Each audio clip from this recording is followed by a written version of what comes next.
Yo, how's it going? Is anyone can hear me? I'm live and I can see a few people watching the live. Just double check if you guys can listen to me. The audio is good and everything is working perfectly. I feel like today I'm gonna be alone. Anyway, I'm gonna put the link on the chat. Let's see if anyone wants to join. And let's talk about AC Milan for a bit. Let's talk about the transfer market, which is gonna be is getting quite intense recently. So the audio is good. Everyone is in the chat. I can see. Super light. By the way, I see new names in the chat, or am I wrong? Forza Milan.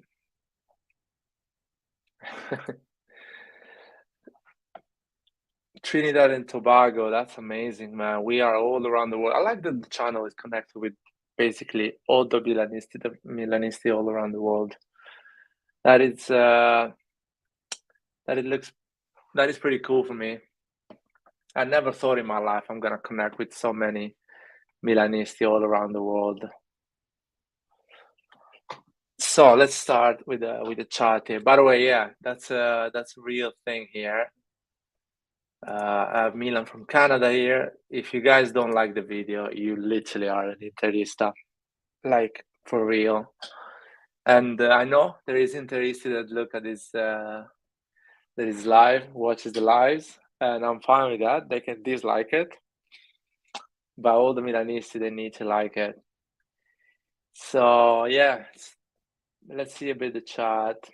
First of all, what's up to everyone? All good for me. It's been a good week. A lot of news coming out from Milan, but I don't believe to all the news at the moment. Oh, I remember you, Henrik, man, from Norway. Yeah. Now I remember you.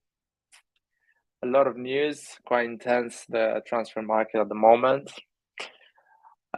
Personally, I don't believe a lot to all the rumors, but we're going to talk about that, and I will explain why I believe or don't believe is going to happen, something like that. So we have first question here. Let's see. So, yeah, looks like Botman won't happen, but I'm okay with Bremer, better player. So, about Botman, Bremer, and the whole situation, I think Botman is gonna happen, and I don't mind Bremer, by the way. Bremer is a really good player. I think will work pretty well with our team and be an extremely valuable player for us. So I'm not gonna be upset if Bremer comes instead of Botman, but I really think Botman is gonna come at the end, and it's just a matter of time. And we need to be a bit more patient with Botman because he's kind of forcing Lille to accept our offer, and at the end, Lille is gonna get a bit of more money from us. I would say some bonuses, and maybe we will pay around 35 million for him. So I really believe Botman is our target number one in terms of defense. Yeah, that's my opinion about Botman and Bremer. I really believe Bremer probably is gonna go to Inter or in Premier League, and let's see which team is gonna get Bremer for the. I'm pretty curious. Anyway, anything can happen. That is just my idea about Botman. Anything can happen. Last minute, maybe Milan doesn't reach an agreement with Lille. Lille plays strong against us, and we have to force and we are forced to move to another target, which can be Bremer, or even another defender, even somebody else that we don't know. And Maldini is scouting and is on the list. So, Rejon is here. Hi, guys. How you doing? Good, man. How you doing? I don't. I think I'm struggling on hearing you. Let me check. Wait a second. I Can think. you hear me now? Yeah. Let me ask the chat if they can hear you, just to double check. All right. So anyway, what do you think about Botman and Bremer and with all this defender situation? What is your opinion with all the news? I don't know. Apparently, it looks like Newcastle is going to get Botman from what's being reported at least. But I don't mind it. Like, if we lose Botman and we get Bremer, I don't think there's going to be like a huge difference. The important thing is for us to get a defender because we need it. You know what? I'm really worried that we don't get Bremer and we don't get Botman, and that is gonna be a bit like. I really believe we're gonna get Botman. It's clear the situation. Even the interview he had in with the ESPN, and the interview was saying that on the interview he was saying, "I hope I'm gonna get this transfer done before preseason starts." So clearly saying to Lille, I'm not going to Newcastle, or I don't like Newcastle as an option, so accept the option with Milan or find an agreement with Milan before the preseason. That was the talk. So I really believe Botman is waiting for Milan and Lille to find an agreement so he can join us. And we're going to find that agreement because Lille at the end cannot keep a player unhappy and cannot force anyone to go if that player doesn't want to go. Yeah, but the problem is that Newcastle is going to offer him just more money. If Newcastle offers him a bigger wage, they're going to be able to sway is a pity. Yeah, but why Newcastle is waiting to offer that money? Why Newcastle is already not offered that money and we are, and they find the deal. Clearly Newcastle, the money is offering, they are not enough for Botman, and the money we're offering are enough for Botman. The way I think it is like this, I think we have offered, but this is just speculation, right? But based on how we do business, I think we have offered Lille 20 million with 5 million in bonuses, and Newcastle are offering them 35 million cash. And this is the reason why Lille would much rather sell Botman to Newcastle than to us. But then you have the player who wishes to play at Milan, and he is pushing for the Milan move. So it's going to be a matter of how strong Botman's will is to come to Milan and how much pressure can Lille put into the player in order to make the Newcastle move. I don't think the way I saw the interview, I don't think Lille can put any pressure on him. He has the idea is clear that he wants to join Milan. As simple as to play Champions League, he wants to play. He wants to come in Milan. I think there is a lot of other things that is not convincing him to go to Newcastle. I'm pretty sure about that. And I don't think the numbers are so low. I don't think we're going to get Botman for 25 million. I think the numbers are higher. I think we're offering 30 million and Newcastle is offering 40, 45 million. So that is my opinion. And that's why Lille wants to, you know what I mean, push the player to go to Newcastle. But I don't think they're going to manage to do that. I think what they're playing at the moment is they are kind of playing hard with Milan, so Milan can offer that extra 5 million and they can let him go. Which let's see what's gonna happen. By the way, guys, I don't think we need to always repeat that we are speculating. We don't have any connection in the football world. Whatever we say is our opinion, and whatever we read and kind of try to read, how you say it, under the lines. And understand what these people are saying in interviews and stuff like that. The Botman situation for me is like the Locatelli situation with Juventus. Locatelli had Sassuolo had a 45 million offer from Arsenal and a 30 million offer for Juventus. Locatelli forced the move to Juventus, and Sassuolo had to accept the lower offer of Juventus. Botman is the same. He's telling Lille, I don't give a shit about Newcastle. Accept the offer AC Milan is offering you.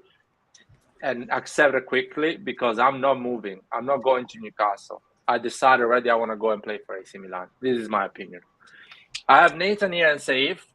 If you guys want to give a quick opinion about Botman, what do you think is the situation and what's going on behind the scenes in your opinion? And we can move to other questions in the chat, by the way. Nathan, what's up, guys? First of all, Nathan, you can go first. Well, how's it going, everyone? I mean, y'all know I don't really care for Botman too much, but I would imagine he would choose Milan over Newcastle. It's the more logical answer. Yeah, I mean, I think you're right, Laird. I think Leo's trying to hold out maybe for a little bit more money from Milan, but I mean, that ain't gonna happen. I feel like they're gonna get some extra money in bonuses. Milan is gonna say, you know what, fuck it, I'll give you 5 million bonuses if we finish top 4. If you go at the group, I'll give you an extra 2 million or something like that, you know. And Lille is gonna say, okay, I'm pretty sure Milan is gonna achieve those results. If the guy plays 38 games, 40 games a season, I'll give you 2 million. And Lille is gonna say, you know what, probably these bonuses are achievable, and the offer is 5 million difference for Newcastle. I'll accept it. So I think we're gonna get it to that at one point. It's just I hate the fact that we are so broke that we have to wait a month for this transfer to happen, and that's our life at the moment. So, what do you think, Saif?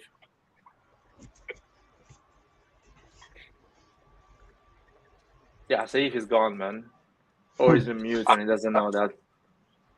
I really hope this Botman deal doesn't go through. Doesn't. Yeah, I hope it does not go through. Yeah, I disagree with you on this, but we're going to talk about this. I disagree on the young center-back as well. There is a good comment here, Botman and Bremer, of a young center-back. I really disagree on that. The Kalulu thing, it's not something you can do every year. Yeah. We need to understand that if you try a Kalulu deal every year, especially on a key position, when you need it, it's a front line key position, you are playing with fire here. You are rolling the dice, basically, because it's not something that it can happen every year. The Kalulu thing is not going to happen every year. So really, we should not go for that path. We should go for a really established player. 30 million, 35 million is a good budget for an established defender that can be really useful for us. That's my opinion. If you buy a 1 million, 5 million defender, is literally flipping the coin. You don't know what's going to happen. 100% agree. Most of the cases is not a Kalulu situation. Is way a different situation. The problem what's going on here? Kanguman is asking questions here. What is this? Oh, the striker in championship that is scored 22 goals. Well, listen, the championship is a pretty good league, and if you score 22 goals in the championship, you can be part of a team that plays on the top 5 leagues in Europe. I don't know at what level. I think if you're a young player, you can actually be on one of the options, but not a first option. I don't see him being the first choice for any top club, or at least top 6 clubs in the major 6 leagues. And you can be a second, third choice, but not a first choice. But let's see. Forza Milan for life. Nathan, you wanted to, I didn't give you the chance because Red John thinks has my same opinion in terms of the young center back. I didn't give you the chance to reply on that. You want to say anything about that? I understand the whole not wanting to get another young center back because it's, you don't really know what's going to happen. I do agree with that. My only problem is if you're spending 30 to 35 million on a defender, he has to start. And to have Kalulu benched it's just not right. Listen, the way I think it is like this. I think most of the fan base is affected by the recency bias here, because not most of the fan base, but I think the majority, because the majority of the fan base thinks this way, that Kalulu and Tomori should be the starting center backs next season, and I tend to somehow agree with that, but they shouldn't be the only one. We should get also another center back. The reason why I say this is this, because in the last 12 matches of the last season, Kalulu in Serie A, Kalulu and Tomori conceded 2 goals in 12 matches. Now, if you project based on this 12 matches, which is almost 1/3 of the matches in the league. It means that if they keep on with the same level and the same the same way of doing things and efficiency, they would concede six goals in 38 games almost, or 7 goals in 38 games. Something I've never seen in football. Yeah. So that's I think the more normal way, or the more sober way to judge this, is that they overperformed, and this is not how they are going to be able to do it throughout the season. Therefore, you need another defender who's top notch and he's ready to be there in case one of the two, Kalulu or Tomori, fall out or don't have a good stretch of games. You need another top player. The reason why Kier cannot be that player, he might be, but we cannot think that he is going to be 100%. That's why we need another defender, because Kier, at the age of 32, got an ACL surgery. So now we have to see and wait how Kier is going to react to that, because the ACL injury makes you slower. You need more time to find yourself on the pitch. But the team that is running to win trophies does not have the time and cannot go forward calculating or with wishful thinking in between the numbers. You cannot do that. You need a top-notch defender. If the defender is Botman or Bremer, we can stay here and discuss. But we 100% need another defender. I mean, don't get me wrong. If a defender comes, like, I'm not like particularly opposed to it. I mean, if it is between Botman and Bremer, it 100% should be Bremer, because the way his style and his athleticism is more suited to how we play right now. But other than that, I don't feel like we should be getting a center back before our offense is complete. So you didn't listen what Red John says in the last 10 minutes. What? I mean, I'm just saying that, you know, I understand. Talk for 10 minutes, man. Yeah, I heard what Red John is saying. Like, I understand what he's saying. I'm just saying, if we have to get a center back, I agreed with you guys that, you know, a super young center back is risky. So I understand where you are coming from in terms of getting an established center back who knows what he's doing. I agree with that. I just think that it should happen after we get offensive players. No.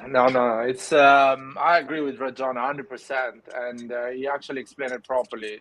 They did overperform in the last 12 games.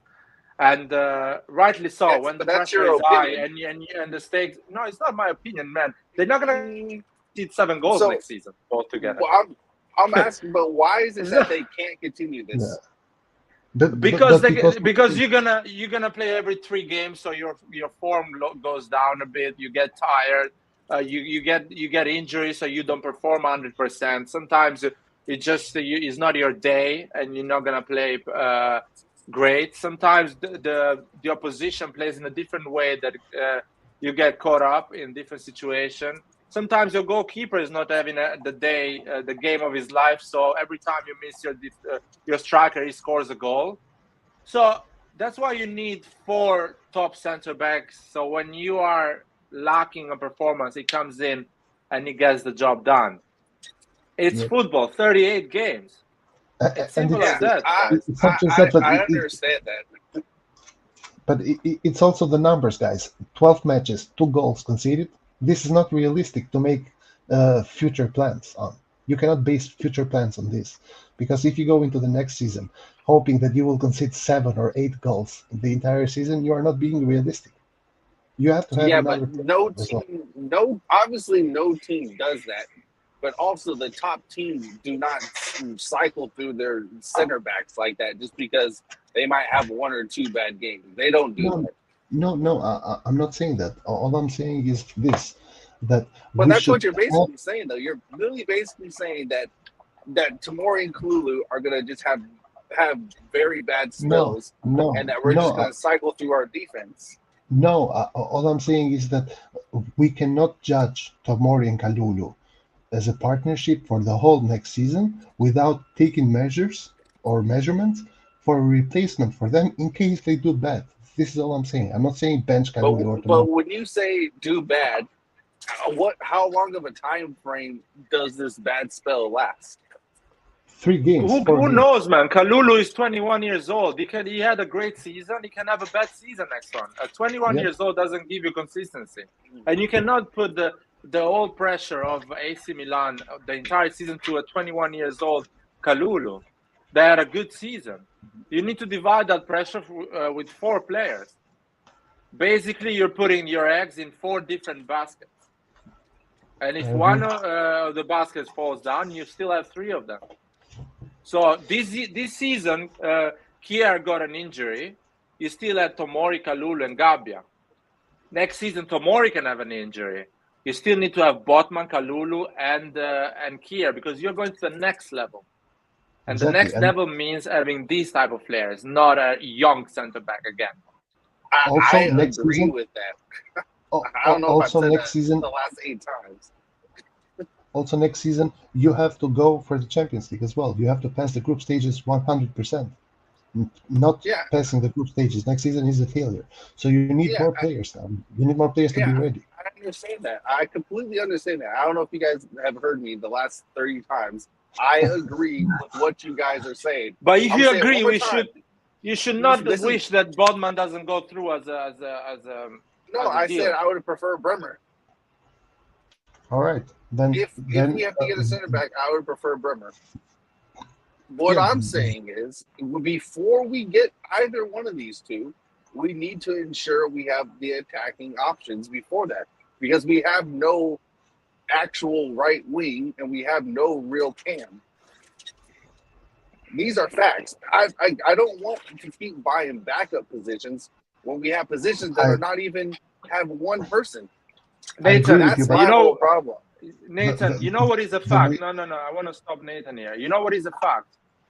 That Juventus, fucking Napoli, Inter, Roma, and Lazio, they had all a striker that was more than 20 goals a season, or around 20 goals. We didn't have that striker. And the same teams I mentioned to you, they had wings. They had 4 assists, 4 goals, the numbers of Messias and Selemakers. So we need a striker. Our priority is a striker. I know the media wants you to, is telling right wing and cam.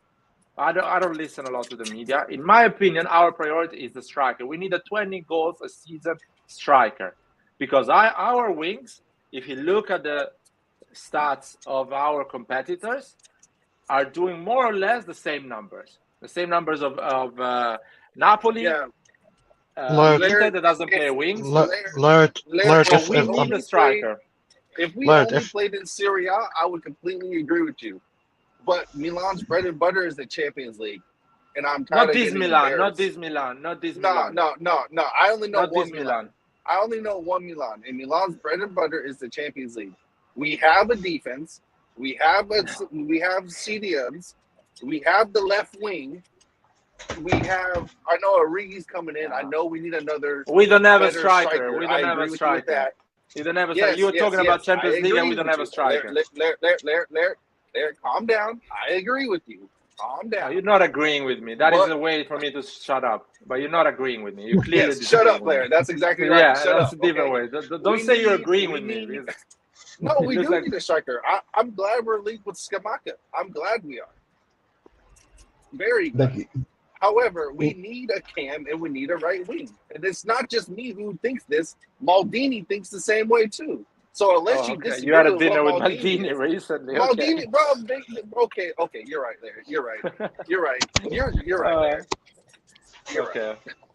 That makes no sense. They've been talking about a right wing this whole time. They've been wanting Berardi for the last 2 years, but apparently we don't want a right wing. That's ridiculously stupid. In my opinion, Origi is going to be the only striker we get this season, and we are going for cam and or right winger. I don't think we're going to get any other striker this season. I think they want another striker. One thing, and whether they can do it or not, are obviously 2 different things. I do agree with that, Red John. But for sure, they want a cam and right winger. No, sure. I think I think they are content with Giroud and Origi. I don't know if Ibra's gonna stay next season, but Origi and Giroud, I think it's enough for the management. And listen, although we do need a striker, but I would honestly prefer getting a right winger, a center back, because Romagnoli is leaving. Gabi is not a football player, so we definitely need a center back. Don't say things like that, bro. Come on. No, he's not a football player. Let's be honest. No, so for me, is a good backup. He's a good backup. Yeah, he's a good bench warmer. We need a right winger and a center back. Just like Botman would be when he comes into the team. He's gonna be a good bench warmer. Oh come on, you're gonna compare Botman to freaking Gabia? Seriously, man? It doesn't matter what your name is. If you get benched the whole season, you're a bench warmer. But Botman he's not gonna. Even though I think Tomori and Kalulu is the way to go, perfect partnership. I personally don't think Botman's gonna get bench. I think with time they're gonna insert him more and more into the starting lineup because we're gonna spend around 30 or a bit more than 30 for this guy. That's my opinion. And that's where I was saying there's no way that you can keep him on the bench because you spent 30 million. I agree. So you're gonna have to sacrifice. You're gonna have to sacrifice. Yeah, you're gonna have to sacrifice Kalulu. That's literally what it's gonna be. I actually agree, and I think for next season, I don't know what's gonna happen with Florenzi, what the deal is with his injuries. I think the way to go is, for the management at least, the rotation of Calabria and Kalulu at right back, and then focusing on Tomori and Botman at the center back, which I wouldn't be against, but I don't know, Tomori and Kalulu at the back is it's a cheat code, you know. It's been rock solid. Don't break up what's working. You are overrating the partnership. I mean, in my opinion, you can say what you at least in the Serie A. At least in the Serie A. That's what I mean. Yeah, but it works in the Serie A. I mean, we have to see how it is in the Champions League. It might work in Champions League too. It might, but the problem is that you are projecting them. You are projecting the fact that they did very well in 12 games, guys. In 12 games in which we had the biggest reason to fight for every ball, and the rest and the majority of the teams we played against were fighting for nothing. Let's not make that mistake and go into the next season without a backup as well. We need a solid backup next season. 100%. I agree. I just think it needs to be done after we shore up our offense. Once we get our offensive players, I don't give a fuck if we go for Van Dijk defense. I don't care. But I just want them to make sure the offense is just as ready as the defense. But why does it matter? They're going to get the offensive players as well. They're not just going to get them. Because look how long it's taking just for the Botman deal to be done. Look how long, and that's the problem. We focus a lot of energy on maybe one or two players, and then it doesn't happen, and then we wasted too much time on those players. Well, this is the life of someone who has to bargain for a living. So, exactly. So I would rather at least get the offensive players and then go for the defense. So you guys, I see a lot of people think that Riga is going to be our only striker, and we're not getting Scamacca or Raspadori as a option. I think that as well. I disagree. We're going to get another striker. I really believe we're not getting any right wing or Camp. At least a Camp for sure. I'm 100% sure we're not getting a Camp. I mean, look at where linked with Raspadori, De Ketelaere, Lang, freaking Zaniolo. All of these guys, but the thing is, all of these guys doesn't matter for me. People will get linked. Doesn't matter to me. Okay, so we're linked with Botman, so that doesn't matter to you. Then you see how this works? Oh, that was different. Okay, exactly. No. I'm not saying that is different. On my opinion, is that because we're linked to some right wings and camps, it's not gonna change my opinion. My opinion is based on football and tactics and how a season goes for a team. And as Red John explained it better than me, we need a starting center back because the season is gonna be long, and the issue we're gonna face, you need a great center back. And again, because the season is long and Giroud is 36 and Ibra is dead. He's coming after 7 months. So he's coming when the season is finishing, guys. So you're going with Giroud as a striker at the moment, and Origi, which is a steal in my opinion, but is not a starting striker. He's not a guy that can guarantee you a sure 15 goals a season. He can have a season like Giroud, or he can have a season like Tammy Abraham. You'd never know. So you need to have a third striker. I agree with that, Larry. No, but here's the problem, though, with what Larry said.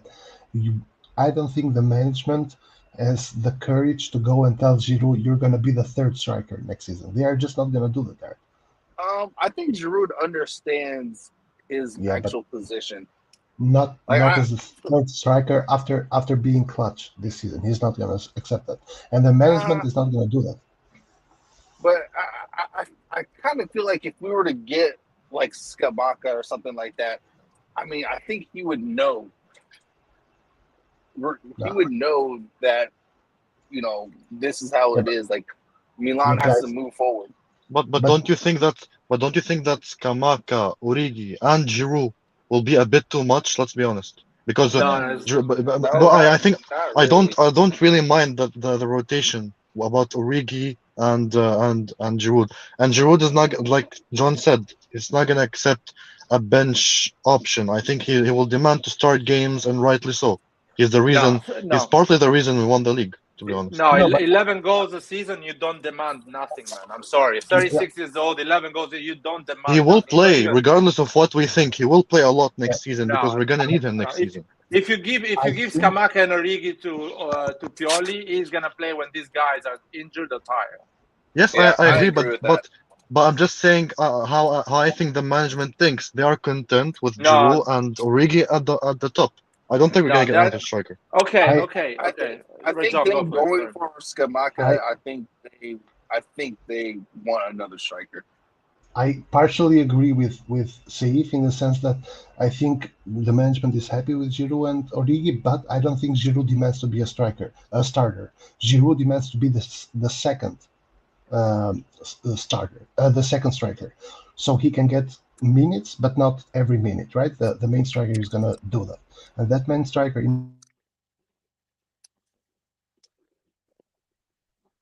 Rajan, I think we lost you, or I disconnected. I don't know. He's gone. He was very important in important games. Oh, he's not. At the end of the day, that's what matters. They are not gonna go. What? Hello? Yeah, now we can hear you now. Yeah. He's still behind. Hear me? Yeah, we can hear you. Just I think you're behind. Try to disconnect and come back. Hello? Disconnect and come back, man. What is this? Totti brother, are you serious about this, man? What is this comment here? You had a dinner with Cardinali, and what is this? Explain, dude. How do you know him? Or are you taking a piss? Well, I'm a bit behind with the comments. Let me go a bit quicker with the comments. John, let me kick from the studio. He gets out. Let's see if he gets in again. Can you guys hear me? Yeah. I'm good, yeah? Just I want to make sure I'm good. Totti Brot, explain this comment, man. Are you joking or is it a real thing? Okay, we have different opinions on this, but I really believe the management is ruthless when it's about, I think, going to the next level. I really believe we're gonna go for another striker. Origi is it's kind of a saver. He's saving us because he's coming for free, so we don't need to spend money for two strikers, but we're gonna spend just for one. And Origi can be used on the wing. He literally can play on the wing. So I really believe we're gonna get a striker, and we're not sure 100% how much Origi can actually perform as a striker in Italy, because he has all the physical characteristics to succeed. But sometimes there's a lot of tactics in Italy.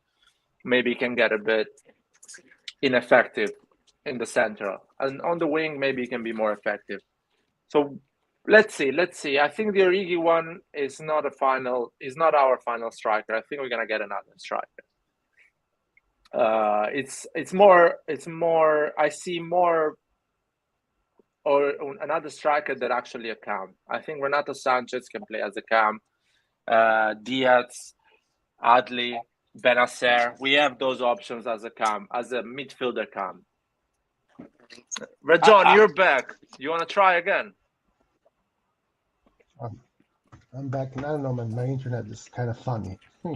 So yeah. So again, as I said, the only reason why I think we are not going to get another striker is this. First of all, because we cannot tell Giroud, look, man, after this season and after being class for us, you're going to be the third striker, meaning you're not going to get minutes ever, almost ever. You are going to depend on another guy, another striker getting injured in order to play. So I don't think we're going to do that, because we sometimes forget that managing a team is also managing human resources, managing people. And Maldini and Carr are just not going to do that after this season. First of all, and second of all, is because Origi came from Liverpool to Milan to get more minutes to play. So I'm pretty sure we have guaranteed him a starting spot, in my opinion. I don't think we've guaranteed him anything. He has a guaranteed starting spot because he can play on the left, he can play on the right, he can play on the center, he can play as a second striker behind Giroud. If he can be in that 10 position more as a striker than a midfielder. He can play Champions League games or he can play Serie A games. I really believe Maldini and Co, they are not thinking, yeah, okay, Giroud, thank you for helping us win the league and for having an amazing season. But you're 36 now, and the competitors are buying players. Dybala, Lautaro. I heard about Lukaku maybe comes back. We need to be ruthless on that side. We need strikers that score goals. That we need energy in that position. We need pace. Yeah. We can't stay in that position. We can't stay in place. I agree. So it's not going to Maldini, Pioli, they're not going to think like this, especially in that position, because the other positions we have hard-working players. They run a lot, so they can become a threat with run, with energy, with hard work. But the striker position, you need a guy that runs at the end of the thing, that goes on a 1v1 with defenders like De Ligt, defenders like Skriniar, like Bastoni. You need to run. You need energy. So we need another striker, Origi and another one. And that's why I believe the Scamacca rumors. I know Scamacca renewed his contract a few months ago. And on an interview, Fabrizio Romano said Scamacca renewed so he can give an option to the club that is buying him for a loan with option to buy or obligation to buy. Having a long contract, he actually can get a deal, loan with obligation to buy. And I see Inter going on Dybala, Juventus being quite covered on that position with Keane and Vlahovic. So another big club in Italy is AC Milan that needs a striker. So I'll see that deal happening, along with obligation to buy or 30 million plus a youngsters, which Sassuolo can accept because Sassuolo like young players to develop and sell them a higher price. So I think it's really close. The Scamacca deal is quite a no-brainer for me. Roma has Tammy Abraham. Lazio has Immobile. Who else needs a striker in the top 6 in Italy?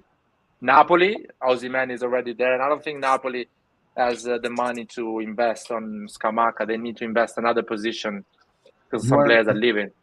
We are the only team doesn't have a So I really believe Scamacca or Raspadori, it depends on the plans of Milan, is something that can happen for us. That's my opinion. I repeat, I don't know anyone. I don't have any connection. Looking at the situation, that is my opinion. And that's what's going to happen for me. I do think we're getting another forward, but I definitely think we're getting a cam and right wing. I think we're getting all 3. I really think we're getting all 3. I think if the Scamacca deal is a loan with obligation to buy, we can get 3 of them. I agree with you. I'm not sure about that. I'm not sure. I think we are only going to get a cam, and I think 100% we're going to get a right winger, and we are probably going to get a cam, in my opinion. We are not going to get a striker. Are you sure about the cam, guys? I mean, don't forget the way Pioli likes to play. He likes that physical cam. Maybe it's gonna depend on Sanchez in that cam position. But that's only because we don't have any other option. If we get a skillful cam, he'll play with the cam probably. We're not getting any cam, guys. I'm 100%, not 100%, of course. I'm, let's say 90%. I believe we're not getting a cam because, as I repeat, we have Bennacer, Adli, Sanchez, Krunic, and Diaz. This is five options for different type of games, a different type of solution. That's not bad. I know they're not the best cams you can get in the world, but the best cams you can get in the world, they cost 60, 70 million. They don't cost 20 million.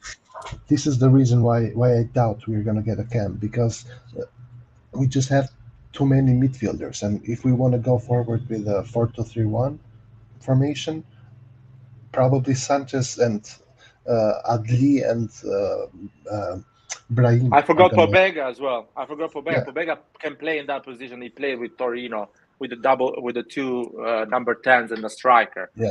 So definitely that position I see we are covered. Yeah. So for this reason, I think we are probably gonna rely on Brahim, Sanchez primarily, Brahim and Adli. Adli might even go on loan, in my opinion, for another year because we are just so stacked in the midfield. But we will 100. But listen, if we don't get a cam, I believe that we might get a striker. So we can get a striker and a right winger, and I'm gonna be happy with that decision. Thick Size came in and he left, so we don't hate you, man. You can come in. You're allowed to come in. Don't get scared.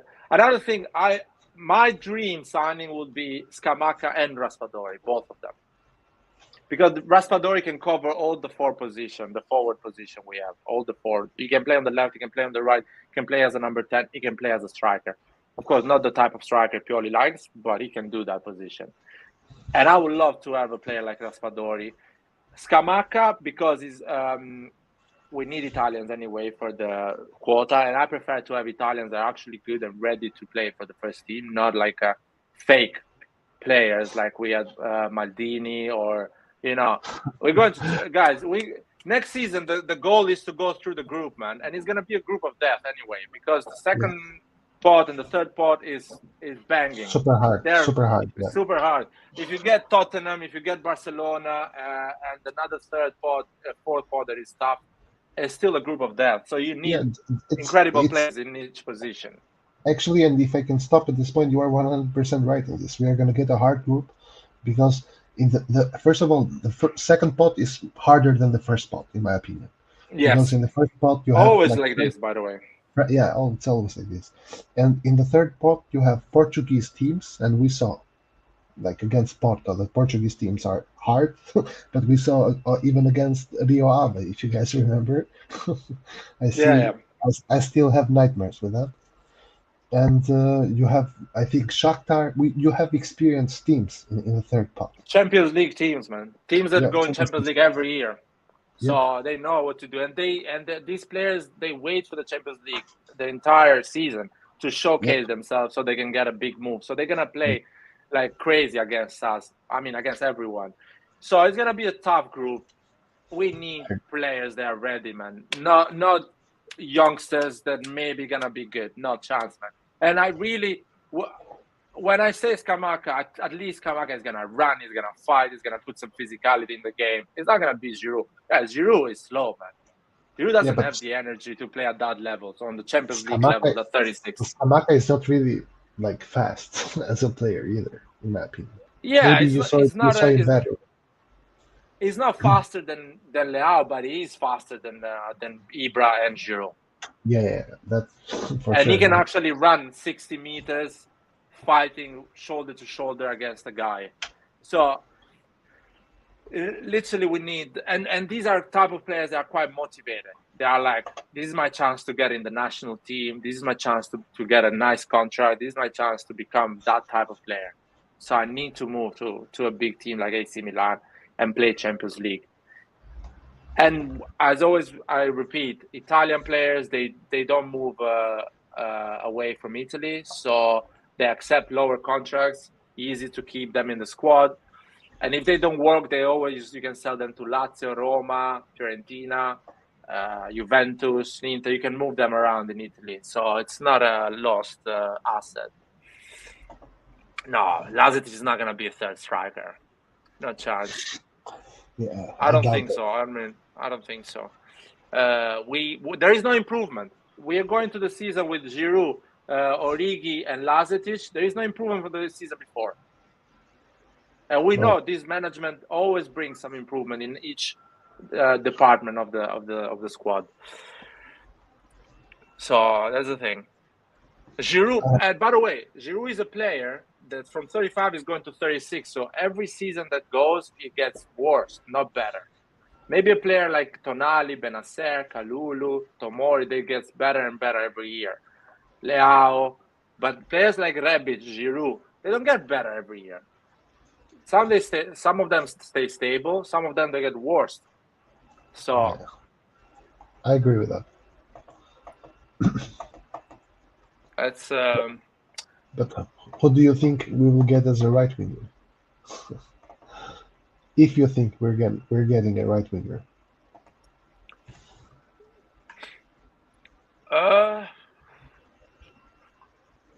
I don't know, man. I don't believe on the Zaniolo rumor because he's expensive. Let's be honest. Why Roma should give us Zaniolo for 40 million?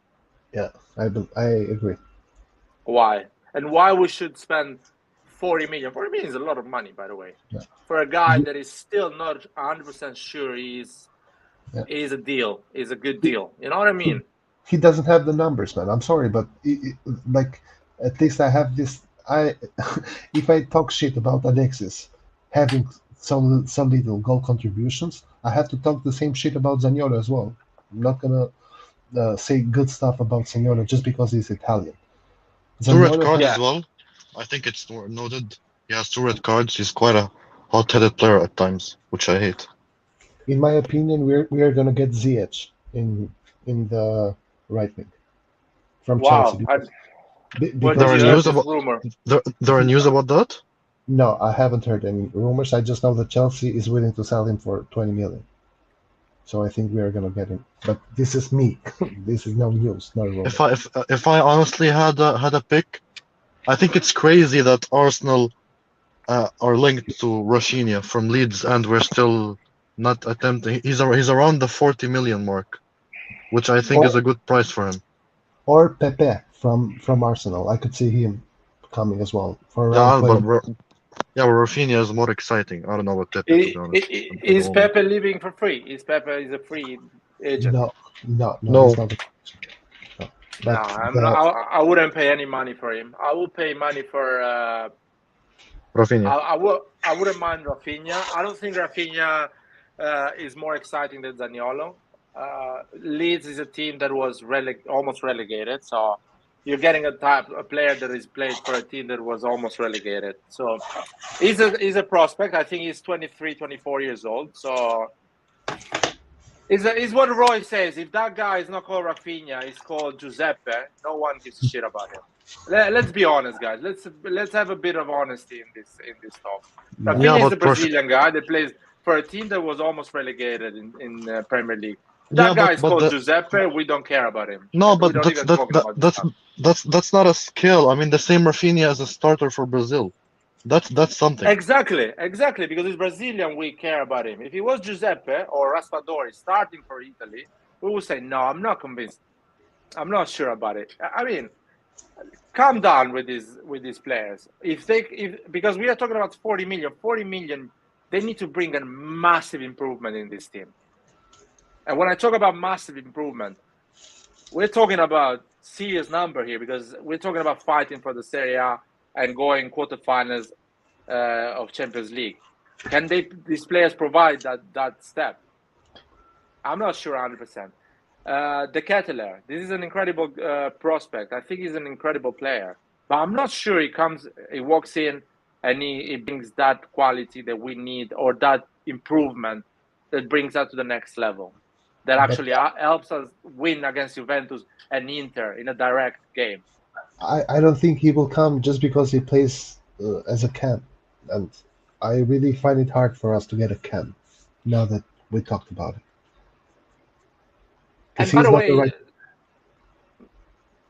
Hans was saying that he plays as a striker as well, so it can happen. He can be our striker as well, our option striker.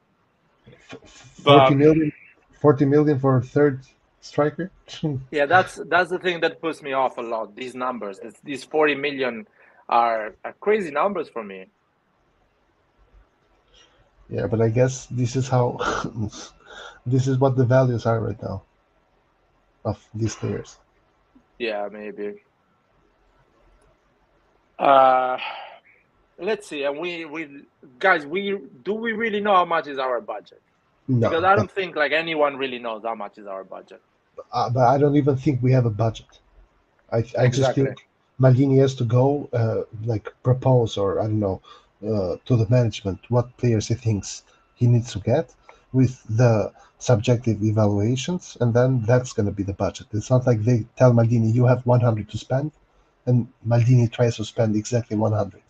I don't think it works like that.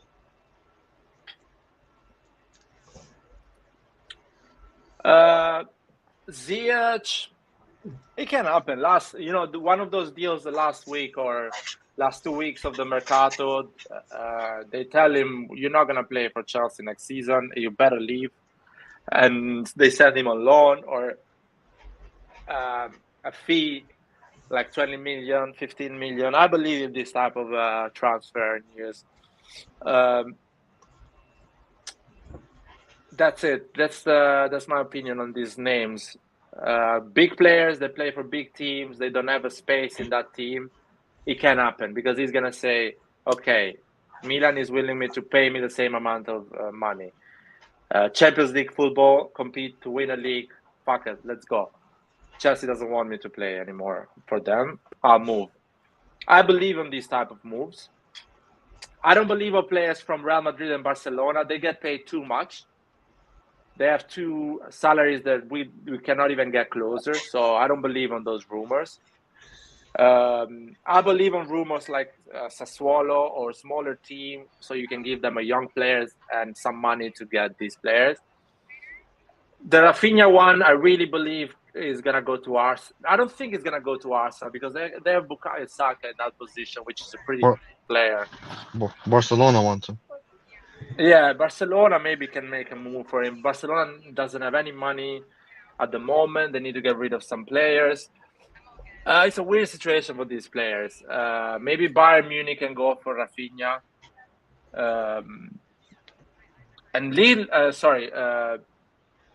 is going to ask for 30 million pounds, which is 40 million euro, something like that, 35 million euro. So let's see. I really don't have any idea the prices of these players. I'm shocked when I see Roma asking 50 million for Zaniolo, Bruges asking 40 million for youngsters. I'm shocked with these numbers. I'm thinking like, who the fuck is gonna buy you these players? Newcastle, probably is Newcastle around, and everyone is jumping high with numbers because Newcastle can buy someone. 6 eyes, man. Sorry, I'm still having technical problems and I have to leave. You have to leave now again. Wow, what type of technical problems is that? So I think the supporters the Milan supporters are divided 50-50 about Zaniolo. You can see people want him, some people doesn't want him.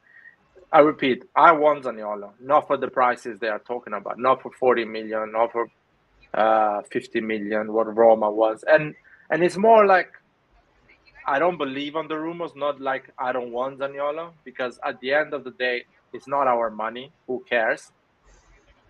It's just, I don't know. I don't think. Somebody's watching any video, or is Nathan with his GPS?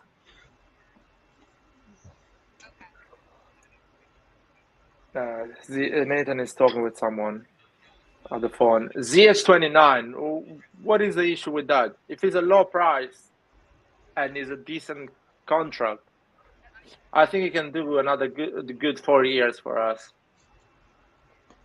What do you think? Saif, are you still on? Or you, I think.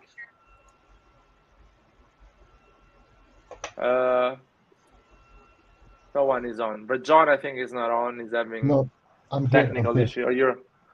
No, Do you I'm think here. it's an issue? 29 years old, Ziyech. I don't think it's an issue because now you have to start also adding some I don't know, man, like some needed experience, if I can say that about Ziyech. Like 29 years old is not old. 29 years old means he has four more years at least of top level. So I wouldn't mind him coming to Milan. The only I thing, agree. yeah, the only thing is it depends on what the management has in store for, or how they see Milan in the future. If they only want to base the team around young players, then that automatically excludes Ziyech from the shopping list. People wants right wings to beat players, to dribble players. I don't know what football they watch. I watch a lot of football. I don't see a lot of players dribbling so easily, other defenders. I see, if you see the best wings in the world, they go for pace, don't go for dribbling from but their position, like a Ronaldinho style or a prime Messi style. There is no players like these guys. Come on, let's be honest. Even now, it doesn't really dribble. He just rushes through players, more or less. It doesn't really, even though I've seen the stats and everything, I don't think Leao is that kind of a player that like Ronaldinho that's gonna like mess you around. But that's not true. Ziyech he's not fast, but he's an insane dribbler. Like he can humiliate players with some skills. I'll tell you that. Maybe I'm a bit biased, but even in his positioning, he can cover the right wing. He can cover the cam. If we somehow play in a 4-3-3, he can play in that central role, in that central midfield role, and he has experience. He's a leader. He led the Ajax team, and in terms of injury, he has only missed 14 days in total last season to injury. So around 4 games only. And So that's good. If I can add to your point, also he's a long shot taker. Like we don't really have many players. I don't think we have any that shoots the ball or tries to score a goal from outside the box. We just don't have those players. We need one. Sometimes when it's hard to score a goal against a solid defense and a team that is parking the bus, you need a player to shoot from outside the box and score a goal and open the game up. It's an important role that we don't have right now. And the type of player that guys like Adli, guys like Diaz, they can learn from. They can develop their game. So I think he's at that perfect age to join our team. And the most important question, by the way, he's super cheap. So Chelsea, I think they're willing to sell him for cheap because he hasn't played much, first of all, and second of all, I don't even think he's going to be part of the team next season. Especially because Dembele most probably will join Chelsea. Exactly. I mean, there is a lot of rumors for Chelsea for new wings and new strikers, new attacking player, which I don't believe. Chelsea needs to find at least two good defenders. So I'm actually surprised why they don't make an offer for Botman. But I believe because they know Botman has an agreement with AC Milan. I really believe no big club that actually needs defenders is making a move for Botman, apart from Newcastle, which in my opinion is not even making a move. It's clear that Lille is it's kind of running these rumors so we can pay more the guy. Because why do you guys think why Manchester United is not making a move for Botman? Why not Chelsea is not making a move for Botman? There's a lot of even Bayern Munich can make a move. That is a price that every big why club Barcelona? Can pay. Barcelona can pay that. Yeah, Barcelona as well can pay that 30 million and give him a contract like we are giving. So clearly there is some dodgy stuff in there, and that's why I don't believe these things. Every big club knows he has an agreement with Maldini and with Milan, and Lille is just trying to get some more money here. Hopefully, I'm right. And let's see. Noah Lang is a bit like a younger version of Ziyech. What do you guys think? I haven't watched much of him recently, but from how I know him as a player, I think he's more of a goal scorer. Like he has more goals than Ziyech, as far as I know. And I don't know. There's a lot of hype around him, but I'm not sure he's that level to elevate a team. You know, I know he's still 22, but I don't know. I'm not too convinced, to be honest. I would much rather a more experienced attacker come, like Ziyech. Would you prefer Raspadori or Noah Lang? Raspadori. Yeah, Raspadori, Serie A experience as well, and Italian. So yeah. Yeah, I forgot about that. I mean, yeah, the Serie A experience, it makes sense. But as a player, as a skills, as a quality, would you prefer Noah Lang or Raspadori? Raspadori, because also he's very versatile. He can cover all the attacking positions. Exactly. Like this is an easy question because Noah Lang plays as a left winger, which means if he comes to Milan, he's going to be a bench player. Raspadori can start as a cam, can start as a right winger. Okay, I agree with you guys. I really like Raspadori. I like Scamacca. Raspadori is a good thing. What about instead of the striker? Do you guys think there is other options? I don't know, Marshall from Manchester United on loan. No. I'm giving you examples. It's just examples. You guys. Oh, okay. It's just examples of deals that actually can be possible for us because I actually don't mind Martial from United. I don't mind him because he is a fast striker. So like I feel like sometimes we need to have a fast striker as well. He doesn't like the striker doesn't have to be big.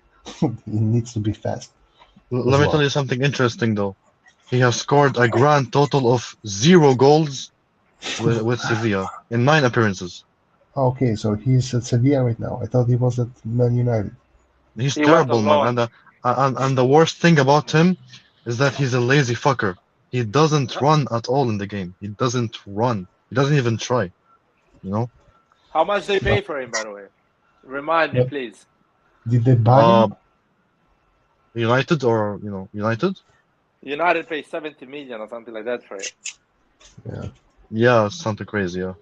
But to be fair, it's also the curse of being an EPL team because if we would have went for Martial at the period he went to United, we would have paid 40 for him and not 70. It's just every time you see an EPL, it is, and especially if it's a big team, you increase the price automatically because you know that they can afford more, and you cannot do that with Milan because Milan is able to stop the negotiations if you increase the price by 1 million. So that's the difference, in my opinion. But guys, following up on what Hamza said in the comments, I actually said this a while ago. Raspadori, when he scored against us in the San Siro and Sassuolo 1-1 in the season where we finished second, he was like, "Oh, these goals mean a lot to me, and because I'm an Interista and I want to play for Inter one day," something like that. So I think it will be a bit awkward if he comes. He recently backtracked on that comment. Really? Yeah. How did he backtrack that comment? What did he say? I think he said when growing up, I think he said something along the lines when growing up. What the fuck did he say? Basically, what he's saying that he doesn't actually have a preference. Just growing up, I think Inter was maybe more preferable where he was at the time. But apparently, he doesn't have a preference. That's what he says. The most Raspadori said that. No, it's BS from his part. It's BS. But this doesn't even matter, guys. Ancelotti was an Interista as well. I mean, Pioli is an Interista. Pioli is an Interista. Berlusconi was an Interista. No, I don't believe Berlusconi was an Interista. I don't believe that. These are the rumors, even though Berlusconi has never accepted it, to be honest. He has always said he was a Milanista. good thing if Raspadori public is saying, "Oh, I never had a preference" or something like that. That means that there is talks. That Milan is asking prices to Sassuolo. Is asking solutions how they can buy the player, because Sassuolo is an expensive shop. Yeah, but 30 million is a good. That's pretty good. I think. Nathan, believe me, if it was 30 million, Milan would have closed the deal. But I don't believe it's 30 million. I really believe. Milan, when was the last time Milan actually went into a deal with the price that was set and said okay to that initial one? Because the price was more than 30 million. Because the price was more than 30 million. Come bro, on. No. Every single person that we go paid for, Tomori 30 million. Bro. No, that was the price Chelsea, we paid him. Yeah, because Chelsea wasn't going to do it. But how long did it take for us to say, okay, 30 million is what it's going to be? Nathan, Sassuolo asked, be truthful. 45. Be truthful. No, listen to me. Sassuolo asked 45 million for Locatelli. Do you think they're going to ask 30 million for Raspadori? Raspadori is a striker, man. He's a creative player. They cost always more than a normal, than the defender of the center. I'm only going off of the reports that everybody in the world can see. Nah, man. I don't believe Raspadori is 30 million. I wish Raspadori was 30 million. We would have closed the deal. Yeah, but but I'm not going to speak on like hypotheticals. I'm just going to speak on what's been reported. Man, some reporters were saying 20 million for Botman. Now teams are happy to pay 45. Yeah, but I haven't seen any other link with any other number outside of 30 for Raspadori. So that's just what I'm saying. I'm just going off of what the report has been so far. But 30 million is the only number that I have consistently seen. What do you guys think? Is 30 million Raspadori? Do you think Sassuolo is asking for 30 million? I think Sassuolo is asking for 40 at least. It should be 30, but yeah, they're asking for 40. I mean, we'll see. I mean, we were just talking about how players can force their way, and I don't know what his contract situation is like, but you know, if it's 2 years left or something, I mean, you take the 40 or you take less than that the following year, and then the following year after that, he's free. So it's whatever you decide. The only problem that I have with Raspadori is where does he fit in our system? Because in my opinion, he's more of a second striker than anything else. He can play the cam position. Yeah, he can play as a number 10. Didn't he play on the right as well? Yeah, he can play as a right. He can play as a first striker as well, depending on the games. He can play as a. So, hey, what a steal that would be! Scamacca and Raspadori at the same summer. So dude, you can pay 60 million. You can pay 60 million for them, then pay 60 million for Zaniolo. Yeah, but you can do Zaniolo in installments. You're gonna pay them with installment. No one pays everything together, man. Yeah, everyone pays with installment. 60 million cash. No one. It's not gonna do anyone do that. There is a news here. There is a news here. March. This is a team talk. It's a website. The news is from March 2002, so like a few months ago. Newcastle made a 25 million euro offer for Raspadori. I think this is massive. Man, these are offering money for every player according to reports. Yeah, doesn't make sense. Right. Yeah, but you guys got to remember one thing. If you're Newcastle and you're trying to build up your team, and then you look at how Milan has been doing things, obviously any player we go for is going to be considered as good due to our rise. So it's smart that they're going for the players that we go for. But also the media is doing them a little bit dirty because the media is bumping up their prices like crazy. Like I read yesterday or the day before that they are offering 60 million for Botman. Like this is just crazy. I heard 50. I seen 50, not 60.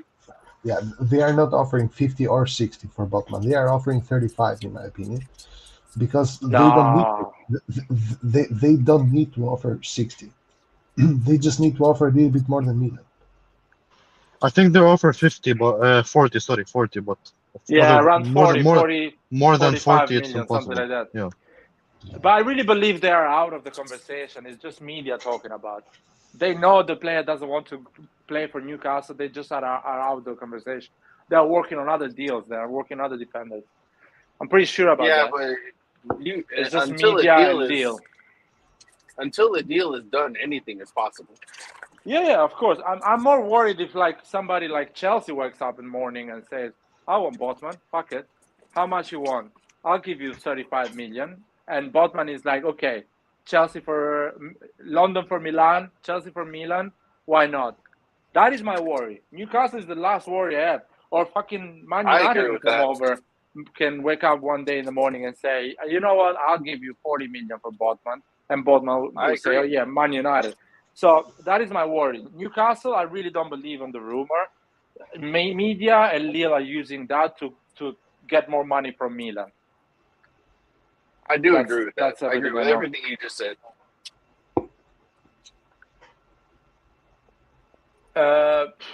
What else? Raspadori, I don't think it's the Newcastle rumor is true. I think Newcastle is going to go for established English player and some player from like Ligue 1. Probably they're gonna go over Germany maybe. Let's see. But they're not gonna like overpay players because there is no reason for them to do that, in my opinion. We will see. I don't know. Like most of the reports are that Newcastle is super close to signing him, to be honest. Yeah, that's what I've been seeing as well. And also most of the journalists, let's say, close to Milan are saying that Milan has kind of abandoned the Botman race. But let's see. Has there been any news with Botman in quotation marks saying, "I want to go to AC Milan"? Yeah, this is a good comment, guys. This is a good comment coming from Gavin Patterson. I think Jamaica, if I'm not wrong. Sassuolo got a new striker, Alvarez. So something is going to happen there. Yeah, I really believe we're going to get one of them. Or Raspadori or Scamacca. Really believe in that. That is something that is going to happen. One of them is going to move. Hopefully both. I'm so afraid of Italian strikers, man, because the last good Italian striker we had was Inzaghi. All the rest were bad. Well, at least we know Scamacca can actually score goals. In the league, yeah, I guess. How many did he score this season? Like 17, 16, something like that? 16 goals. I think, 16 goals. It's not bad. Yeah, it's actually pretty good. I think Scamacca is that type of player that maybe he can struggle the first season with Milan, but in the second season he can easily score 20 goals. Because I think it'd be. Go ahead. Sorry. No, he's not going to be world class. I don't believe he's going to be the next Bobo Vieri or the next. Give me a name, Cavani or whatever. He's going to be that striker you want in your team because he's going to score always 15 goals a season. So you want in those 3 strikers you have in the team. Well, I mean, we'll see. But I think it would be good for him to come because he could definitely learn from Giroud and Zlatan. What do you guys think about? What 2 better guys to learn from? What do you guys think about Rashford? His contract expires, I think, in a year. I'll just say one word: overrated. Yeah, for sure he's overrated. I think but we're not paying the full money. Yeah, I think he can be good for us. He's a good player. Yeah, I think so as well. Well, you know the thing about Rashford. This is my, a player who doesn't have a footballing brain. Like he has guys who are open, and he has 5 guys of the opposition team in front of him. It's like he just runs through them. He doesn't pass. He doesn't think ahead. I hate that about many players. And Rashford I think he can learn. Falls into that category. I think he can learn. He's never gonna be like a fucking Mbappe but he can learn. He can learn. And I want to add another thing. He's quite faithful to Manchester United. And in my opinion, if he doesn't find an agreement or a solution at Manchester United, he's gonna go overseas. He's gonna play outside England. He's gonna do you make think a move. he's a player Ten Hag wants to keep? I think you should keep him. I think you should keep him because you can get something out of him. Let's see. That is the thing. Probably they're gonna find a solution and keep him. Or maybe he's done with England. He's like, I'm done with this. I just need a fresh start. I cannot find myself in this league or in this team. It's just it's been really bad the last 2 years. So I just need a fresh start. I need another place to go and play. Or he's in a rush. He's like, oh shit, I'm gonna lose the World Cup. I need to play. I need a team that is gonna allow me to play. That I have less competition. I can walk in and play and start. Has he been called up yet? I haven't been paying attention. He didn't get in this Nation League. It didn't get called. Yeah, man. I think he actually might want to leave. That's a good point with the World Cup coming up. And that can be. You look at the success that Abraham has had, and I mean, he might want to. Yeah. These players now, they are thinking, it doesn't matter if I score 20 goals in England or in Italy. I want to play. I want to have fun. I want to win trophies. My career is another 6-7 years, and that's it. I'm not gonna be here to fix Man United. I need to, because it's been 4 years trying to fix Man United and don't getting nothing out of that. So what do you think about Southgate there? Because Southgate doesn't like. It seems like he doesn't want to pick players that are outside of England, or he seems a little more hesitant to play the players who are not in England. Yeah, but Rashford has a good PR. If he scores 10 goals and 6 assists for Milan, I'm pretty sure he's gonna call him. Just like Tomori was called. Also, yeah, exactly. Or Abraham as well. Southgate talked good about Tomori, even though I thought Tomori had a pretty bad game against Italy. But he talked good about him, saying he's a very important part of the team, and England needs his pace, yada yada yada. But I think Tomori had a shit game, to be honest. He was so afraid, man. He was so afraid to do anything. You could see every time he got the ball, he would pass the ball to Maguire, and then Maguire would do a long pass or whatever the fuck Maguire I don't think that is a fault of Tomori. I watched the game, by the way. I think because Milan has one of the two midfielders, Kessie or Tonali, goes in the middle of the two center backs. So it becomes a defense of 3. Tomori always has more options with Milan. England plays, that shows that Southgate is not a good coach, in my opinion. When Tomori gets the ball, if you look at him, he doesn't have a lot of options to pass the ball. He's the last guy. So, and I don't like the midfielders England has. I don't like Declan Rice. I don't like Phillips and these guys. I just like Jude Bellingham. The other ones are pretty average. They're not good as like Kessie or Tonali or Bennacer. Kessie, Tonali, and Bennacer, they risk it more. They want the ball in dangerous areas to try to deal with it. And another thing is, the goalkeeper of England is not Mike Maignan. He's really bad with feet. If you check Tomori plays a lot with Mike Maignan with us. And he gets wide, and Mike Maignan gives it back to him, or Mike goes long to Giroud and Leao. The goalkeeper of England is not good enough. So Tomori is... That guy, Ramsdale, whatever, he was pretty good, to be honest. He was the best player of England against Italy, in my opinion. Yeah, but it's not Mike Maignan. It's not Mike, in my opinion. No, he's not Mike. And we have to consider the fact that it's at the end of the season. These guys wants to go on holiday. They had a long season, a lot of injuries, a lot of games. They just want to leave, man. They just train. No one played well in that game. If you look at the whole other players around Tomori, no one really played well. I think Maguire played good. Maguire played good, in my opinion. Nah, I saw him. I didn't do anything interesting. And Tomori did some good recovery on some Tomori did a very good recovery just before he got subbed out. When Gnotto, like the new guy, Gnotto got the ball, he was going on the counter attack. Tomori did a superb sliding tackle there because otherwise that would have been a goal. I think we should look at that kid, Gnotto. I think we should seriously look at that kid. Who? I like everything about him. Gnotto.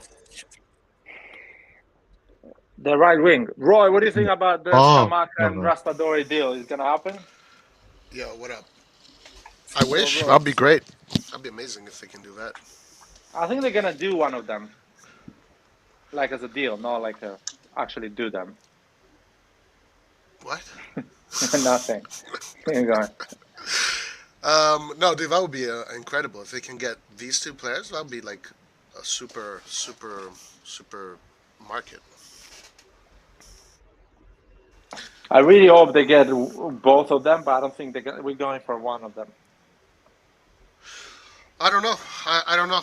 I mean, I think they're going to have a big market. I think this is the time for them to do it. It's a perfect time to do a revolutionary kind of market.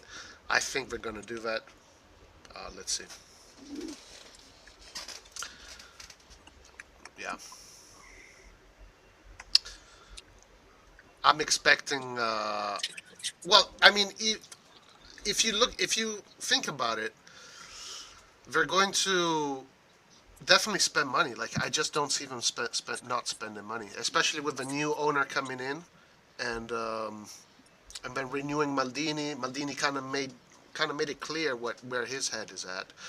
But it's just the best time to exploit the situation. New owner, fans are energetic. You won the Scudetto after 11 years. Now is the time to not build the team for next season, but build the team for the next 10 seasons. You know, and then add a few players here and there. I think they're going to try and do that. I don't know if they will. Maybe they won't. That's just the way I feel about it. I think we're going for one of them. Yeah. What do you guys think? Who is gonna leave?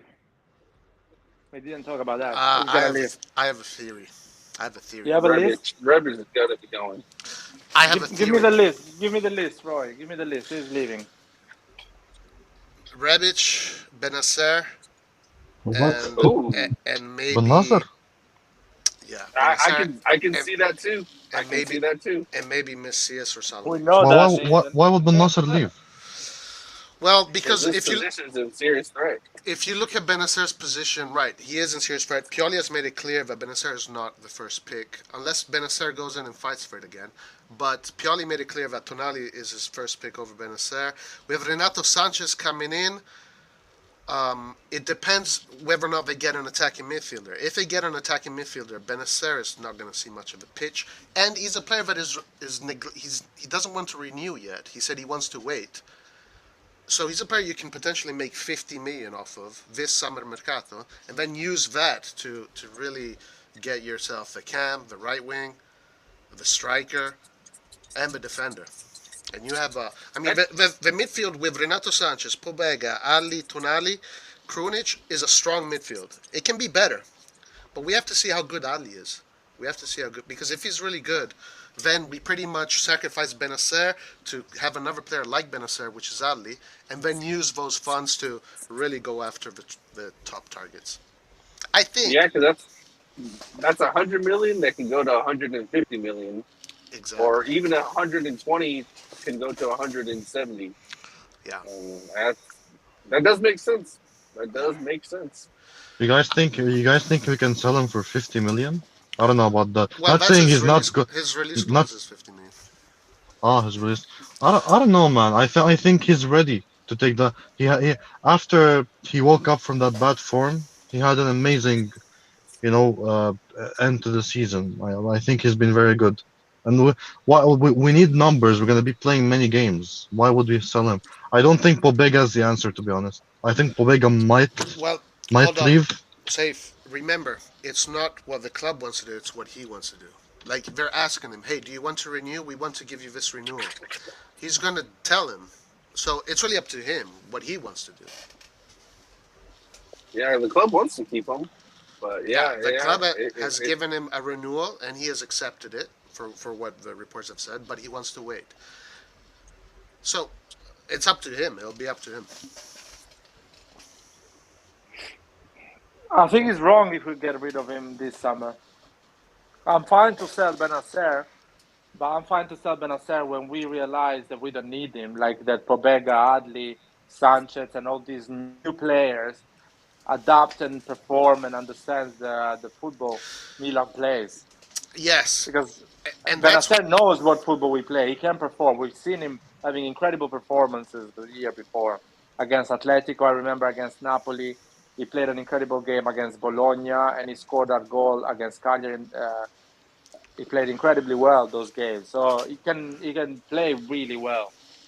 No, of course, Bennacer, in my opinion, is a top player. But again, like he is being reluctant to resign. We're talking about him, and also, again, if you want to believe the reports, I know here people don't want to believe the reports, but Guardiola likes Bennacer. Bennacer might end up in Man City, so he might prefer that, right? Oh yeah, I'm okay with that. If he decides to leave and go to Man City, and we get 50 million from him, you can replace him. You can replace him with absolutely. 50 million. It's just. But with that money, an unsellable player. With that money plus the money that you already have, you can literally redo your squad and get these targets that are on the reports. Because it's just too much change. It's hard, man. It's hard to everyone to connect and to understand the football together, ready to go. That's a lot of. I'm always against putting 6-7 new players in a team. I'm always against that. Not that much. Not that much, Larry. Well, it's pretty offensive. A defensive player. I mean, that's not that bad. No, that's a lot of players, man. I don't think it's a problem. Yeah, but we don't have a right wing or a cam or forward, so we got to get them anyways. Why not We're now? not getting instead it. of I mean, 2 years? The other thing that can happen, guys, is that just like they only get one other player and that's it. I'm not discounting that either. Yeah, and if you do that, then you kind of keep on going with the same idea. You just have to change a few things here and there. And that's fine too. Like they're still going to be super competitive and maybe even win again next year. But right now you won. New ownership. New ownership needs to win the fans. Just think logically. They have 30,000 tickets, right? Sold, season tickets. If the ownership gets a good mercato this season, it can go up to 60, and It's gonna go anyway. It's gonna go anyway to 60, in my opinion. Okay. Can you hear me, guys? Yep. Hey, what's up?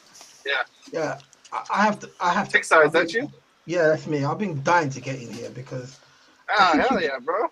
I think you guys. You're not the only one. You're not the only one. I think you guys are getting way carried away. I agree. We are getting no more than 4 players. I agree with you. And that's two of them what are I just said. 4 players. And 2 of them are already been decided: Origi and Sanchez.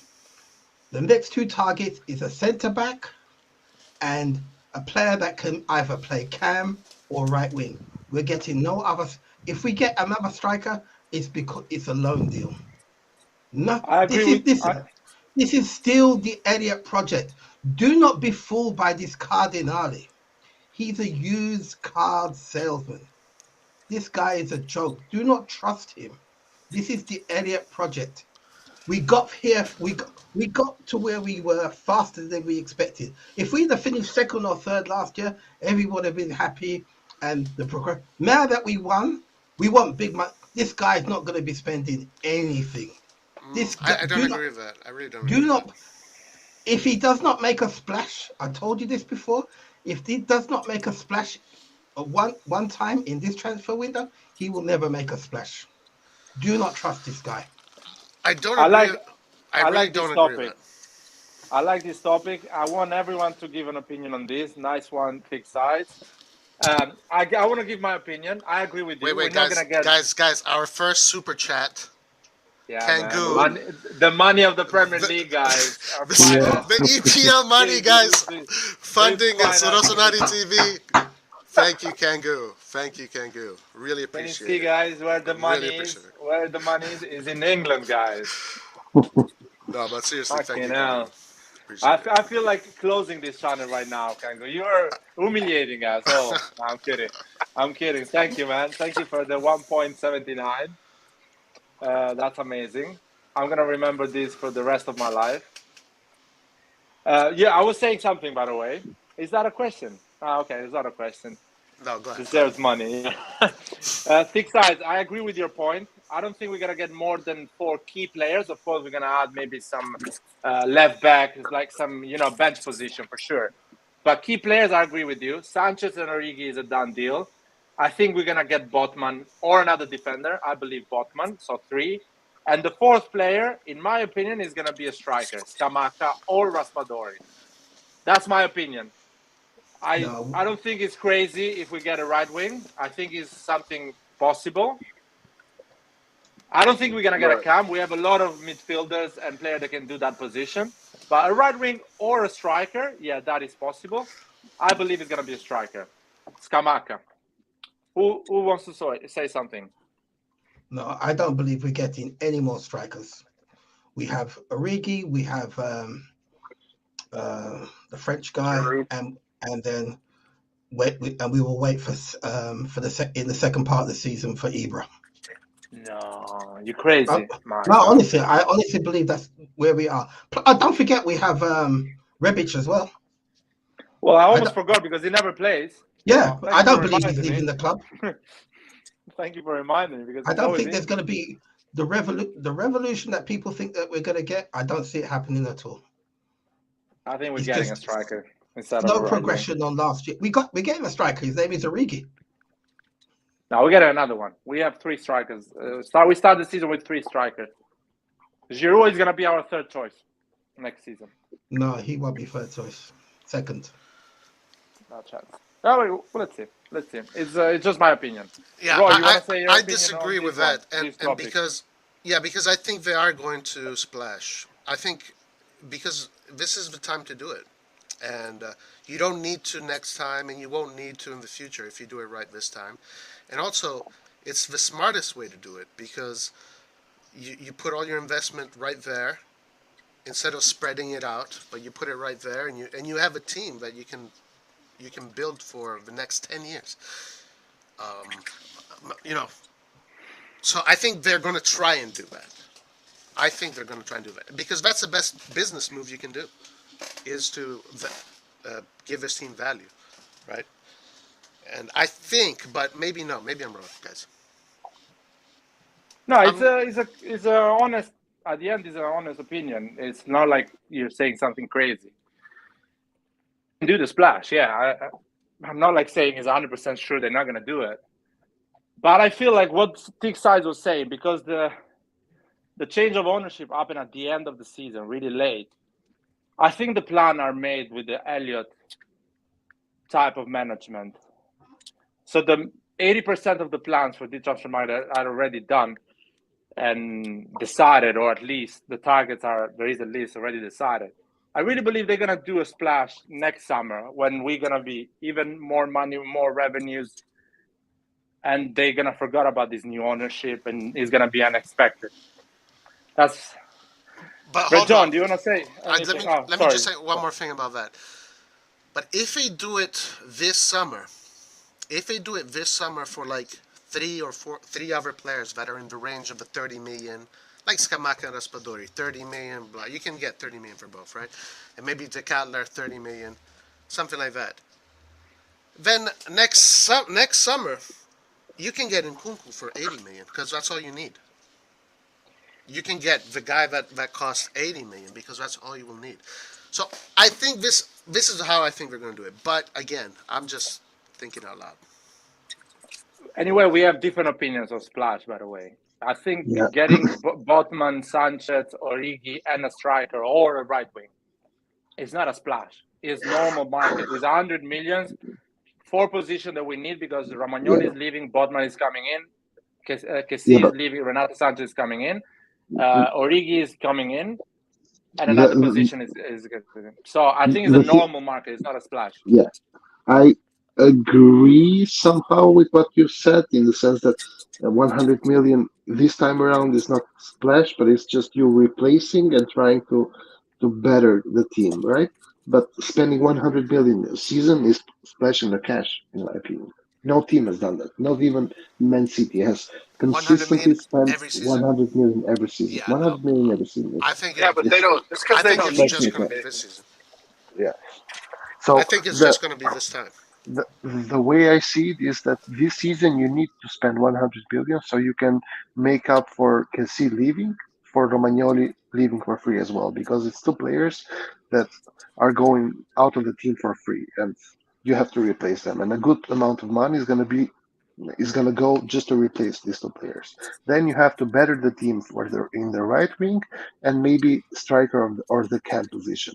That being said, I'm not sure how they're going to go about it, because if the project is to make Milan like a media centered team or whatever they are advertising or they are hoping for, then it's another it's another I don't know, idea or another way of doing things. But until that is done, I don't see us spending 100 million every season. It's going to be very hard, because the ownership has to put money on the table, and I don't think they are willing to do that. Yeah, but They don't have any money. But that's what Roy is saying. Just do that now. Next season, you don't have to spend 100 million. You can spend. No, 60 we're gonna to be on one player. Nathan. We're gonna Exactly. be in 12 months. We're gonna be here Exactly. that we're gonna say we need to splash the cash because we need this. Yeah. No, I don't think I so. know. Exactly. I'm Well, 34 years old. I'm saying that before. I've the seen people this that film don't already. understand football are going to say that. But the people that Direct is understand the football are going to say that. So direct you is guys would 100% rather right. spend. It's You guys 100% would rather right. spend. We're gonna finish quarterfinal in Champions League, example, and next summer we're gonna say we need to splash the cash because we Exactly. deserve the final. So it's Exactly. gonna be I like don't this think every so. summer. So you Direct is right. would Direct rather is right. spend. All you will 200 need is million one over- player. All you need is Yeah, one but player. that one player, Roy, you need to splash the cash. You Okay, need to be a but 70 like, million player. okay, so let's be realistic, but- guys. Please, but guys, that's all you need stop to here. do. Let's be fucking realistic. All right, you tell me we're not gonna spend 100 million every year. Okay, but they are gonna at least spend 60 million, right? No, I didn't say that, So Roy. you can spend 60 million for one player. That's it. That's what we're saying. We're not saying that we're gonna spend 100 million for one player. Roy.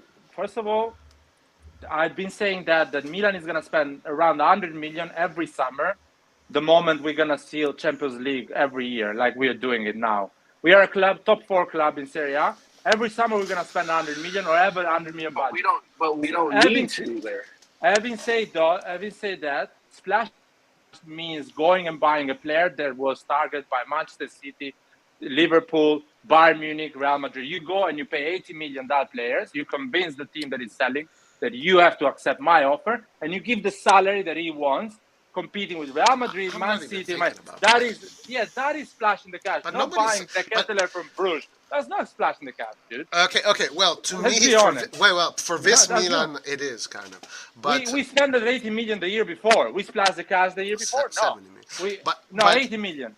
But 80 million. okay, but for me, splashing the cash, I'm not saying we're gonna spend 100 million for fucking Maguire. I'm not saying that. Splashing the cash means distributing your funds properly in order to buy like 5 or 6, even 6 players. Meaning, Raspadori for 30 million is not splashing the cash. It's just spending smartly. Yeah, exactly.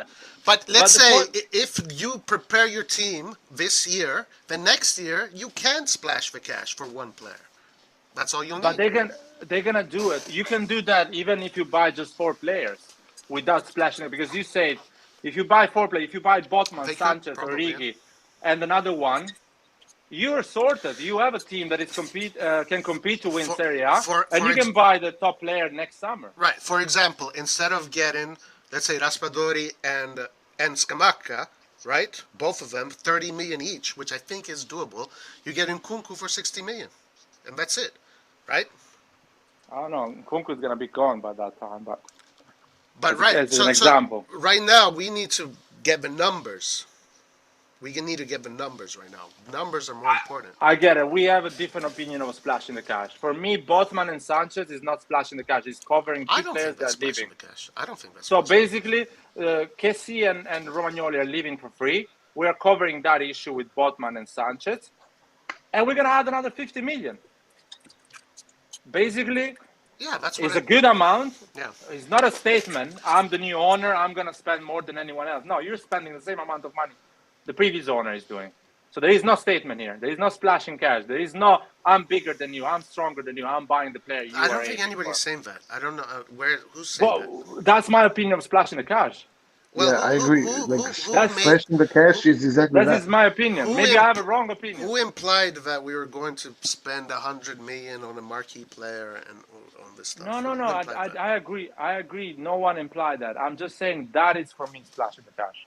Yep, I agree. That's splashing okay. the cash is that's my opinion. And splashing the cash is you go and you buy the player that everyone wants, and you offer more. You go there and you buy. So we won't use that term unless we have to use it in the future. Yeah. But spending smartly is what. And guys, remember, don't think that Bennacer is going to stay if he doesn't want to renew the contract. If you sell Bennacer, you have money. You. Okay, so let me ask Red John. Red John, you said we should get a cam, right? Yes. We should get a cam. So someone needs to go. Who is going? But Diaz? Is Diaz going? Diaz is not going anywhere because we don't own Diaz. You asked earlier, I was listening a little bit earlier, you said Giroud demands to be the second striker, whatever you said. That. What do you think Bennacer demands to be? The starter. The starter. But what if he doesn't think he can get it? If he doesn't think he can get it, he is going to be sold. Exactly. So with that money, you can spend wisely. And how much do you think we get for Bennacer? I'm curious. If Botman cost 50 million to a Premier League team, to a team like Man City, they can easily pay 50 million or 60 to a player that won the Serie A, top player, African top player. Yeah, no team in the world. No team in the world is going to pay 50 million. Guys, and the same things we're saying that no team in the world is going to pay 80 million for Maguire. No team in the world would give 100 million. Maguire was the starting defender for a Leicester team that won the league. Man, what are you talking about? And Bennacer was the starting player of a team that won the African Cup of Nations and a player that Guardiola likes. And I understand that Maguire is kind of a meme now, but he's still the best defender of England with Tomori next to him. He's a terrible defender. Now, 120 for Sanchez or 100 for Sanchez. Guys, 100 million for Darwin Núñez, guys. 100 million for Darwin Núñez. Why we're talking about something that doesn't exist here? I really believe talking about Premiership teams, man. Yeah. Yes, they would spend a lot of money for Man City. Would spend a lot of money for Bennacer. I agree with you. They can spend that money. Yeah, they would not spend. They would not spend. Why? How they much? would not spend more than 30 million for him. No, that would. Listen, they can spend. They can spend 50 million for Bennacer. I really believe that because first of all, they need a guy that can play that position because as the guy Fernandinho is gone and they have just Rodri in that position. And they don't need somebody that is really good that actually wants to play in that position. They need a guy that can play when Rodri is not fit or whatever, or play with Rodri. So I think they can spend that money, the 50 million. They can go quick. They know there is a release clause. They know they are appealing for Bennacer, and they can pay that 40 million pound and get Bennacer. Because with that money, you buy nothing in Premier League with that money. You cannot buy a player like Bennacer with that money. So they can do that. I agree with Roy. What I don't agree with Roy is that it's quite risky to bring 3 new players in the squad and have just Tonali as an established player in that position. It's quite risky. Leao. In midfield. I'm talking about midfield. We're going to have to... Sorry, I'm talking about midfield. We have just Tonali. If you bring Renato Sanchez, Adli and Pobega, they are new to Pioli. If Pioli doesn't even know if they're good enough to play. So if he doesn't renew, what would you do? What would you do if he decides not to renew? If he doesn't renew, I will keep him another season and sell him 1 year before his renewal for 30 million, 25 million, whatever that money. But if you can make more money now and get these top players right now. Again, the money is not an issue for me. My issue is to have 2 players that are established and they can play that position. Yeah, but they can guarantee a decent level. Money is not an issue for you because you only want 3 players. But for those who want a cam and a right winger, we need that money in order to fill those positions. Guys, listen, I'm not saying I want you Nathan, don't listen when I say. You don't listen what I say. No, I understand what you said, but I'm just saying, you said money's not an issue for you. But if you if you want the extra funds to get a Cam, another center forward or a right winger, money is the issue. Yeah, but Nathan, let's say you sell Bennacer and you buy that right wing you are dreaming about. Let's say, hypothetically, we buy that right wing that you're dreaming about. But Adli, Pobega, Krunic, they do a shit season. You have a midfield that doesn't work in the entire season, and you're fucked. I mean, but you know that Bennacer and Tonali can perform in Serie A. They can provide you a decent level. Guys, so you have to be covered. Sanchez is better than all our midfielders. I have the feeling that Bennacer right now is the new Donnarumma somehow, like the most overrated player in the world. Bennacer. You guys talk as if this guy has been. Bennacer has been rotten on the bench for an entire season that we won. What are you guys talking? And that's why he probably doesn't want to renew. Why is Bennacer all of a sudden fucking Steven Gerrard? Like, what the hell? It's Bennacer, man.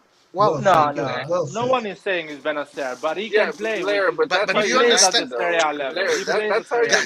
Guys, but do you understand? It seem like though, But do you understand that in the Premier League, if you need to buy a midfielder, you're going to spend 60, 80, whatever million pounds, right? Yeah, but Roy, what you don't understand is that... Yeah, you don't rate him, but I'm sure there are many coaches in Europe that do rate him. But wait. When a team like Man City goes and buys a player, they go and buy Leao. They don't go and buy the best player of Milan. Do you understand this or not? They go and spend 100 million... Okay, tell me one player. They don't. But they don't. No. Stop. Listen. Guardiola needs functionality. He needs a player to play possession football, right? Okay. So he said that he you can believe it or not. Tell me one player that Man City has gotten that was a bench player in the other team. One. Go. I don't follow their mercato. I don't follow. Man, tell me one. Man. Okay, tell me all their transfers. Tell me one by one, since you know all of them back in your hand. Tell you. That's what you're saying. I will tell you. No, tell me all the last 20 menu. No one, because when you are the team that is running to win the Champions League every year, you don't go and buy rejects of other teams. You go and buy the best player of the other teams, and you spend the cash. Okay. John, I agree, but by the way, I never said Manchester United. I said Man City. But John, I said City as well. But it's also true that Guardiola does admire and like Bennacer. Man, one journalist has. Why we should tell him if he admires? No, guys, he does. Maybe if he doesn't want to renew, because Sanchez is better than Tonali. Sanchez is better than Bennacer. So it's going to be Sanchez and Tonali. Tonali is better than Bennacer. Tonali is. So he's going to say, I'm going to be on the fucking bench this whole season. There's this guy in England that likes me. I'll go there. I won't renew. Or he'll find another destination. Maybe Bayern. Yeah, we're not saying we want to sell him. We want to keep Bennacer. We're just saying Bennacer is really thinking about not staying. Exactly. It's not that it's him. Or we can just keep him and run out his contract. No, I think we should keep him to make sure that Pobega and Adli, they can actually adapt. Larry, and this is where we disagree, Larry, because you're making it seem as if Bennacer has just been fantastic this season. Yes, he's been good. Every time he played, he's been good. Pobega didn't play for Milan this season. I think Pobega had a better season than Bennacer. But he didn't play for Milan. Bennacer won the league, man. Bennacer scored a goal against Cagliari in the last minute. Okay. Yeah, but you still think Pobega is going to perform better than him. But this is what we're saying. You're making it seem as if Bennacer has been A1 all season, and that's simply not the truth. Yes. Bro, come on. He's been really good. If he was A1, it would have been Tonali and Bennacer. But this whole season has been Tonali and Kessie, which means he has not been the best player. Yeah, and so Kessie is better than all of those guys. And I can tell you, some games Kessie didn't deserve to play. Some games Kessie didn't deserve to play. Yes, he played but really just because you have a few bad games does not mean you get rotated out. Bennacer had far worse games than Kessie. And that showed. Listen, you can say no, but that's what it was. because Guardiola is not crazy, man. I need to ask Laird a question. I need to ask Laird a question. I need to answer first, and you can ask me. I need to answer Nathan. Nathan, your opinion is you're saying that it's not my opinion. Okay, whatever. What is you guys are saying is that City is interested to Bennacer, but Bennacer is a shit player for us. No, but these things don't work. These two things don't work. How do you guys know that Guardiola rates Bennacer? How do you Exactly. That's my whole point. Yeah, that's all my whole point. This is just bullshit. Yeah, but you guys decide. The thing about you guys is that you decide what you read is bullshit, and Roy. You opinionate on all of it. Roy, you guys have the crystal ball. Guys, these guys have the crystal ball. Oh my lord. Roy, you are 100% correct. You say that Guardiola rates him. On the other side, you're saying he's not good enough to play for Milan. Nobody said that. Nobody said. You're literally making. Nathan said he's been average. He shouldn't play. He should have. Okay. That's Nathan's opinion. That's Nathan's opinion. That's Nathan's opinion. 30 seconds ago. That is Nathan's I am not even talking about. Sorry. I'm not even talking about the quality of the player. For me, he is a top player. He's a European midfielder top player. That kind of. Therefore, we should keep him. Therefore, if you want Raspadori and Scamacca, that means that Raspadori is the cam. That means that the two double pivots, the first choice will always be Tonali and Sanchez unless one gets injured, but then it's Bennacer. Bennacer has to decide, do I want to do that? Do I want to be the third guy? Do I want to be the third guy, or do I want to be in a team that wants to play? Even what Prometheus is liking right now is wrong, because he was a Juve reject that did great for Inter, but Inter had no money to buy him. And they got Cancelo by giving Danilo to Juventus. So that's not a reject, that's a player that Juventus would have gotten otherwise. No, but you say reject or bench player. I need to ask Larry this question. I said bench player as well. I said bench player as well. I didn't say reject. But also one more thing. This whole idea that Guardiola rates him, I find it not believable. Right. Why? For one reason. But why though? Because of your biased opinions. Let me answer you. Because if Guardiola had rated Bennacer, he would have gotten him from Arsenal. He would have gotten him from fucking Empoli. He wouldn't have left Bennacer. Mamma mia, John! What are you saying? Also, one more thing. He would have come with £60 million and bought him from Milan yesterday. You know, it's kind of like when everybody was. That is such a poor thing. Everybody was going for Donnarumma, and everyone was going for Bennacer, and and we still held on to those players. Guardiola rated him. Guardiola rated him after he played with Milan. Where? Where did you? But okay. You can't decide what is real and what is not. Red John, do you understand that? Can you? No, I can only speculate on what is being reported. Some of it is real, some of it is not. But if it is real, it makes sense. It makes sense. Why? It makes sense because he is the kind of player that plays possession football that Guardiola likes. He's those kind of players. Where are the offers for Bennacer? Again. Okay, so then wait, hold on. Then everything that is on the newspapers is all a lie to you. Because if this is a lie, then everything is a lie. Show me. No. That has to be your stance. You can't pick and choose what is a lie, what is not. You can't do that. But can you show me one rumored offer? I'm gonna be okay. Find yourself. I don't know. This is what was being reported. I don't know. Yeah, I don't have that. Last year. Yeah, it was Roy, last year. wasn't it either last year or the year before, or the summer? No, it was last year that didn't these reports come out. It was probably in the winter transfer market or something like that. How much during the summer even? Okay, whatever. So this is a lie. Now let me ask Red John, since he's got the crystal ball. Is Bennacer going to renew the contract? Yes or no?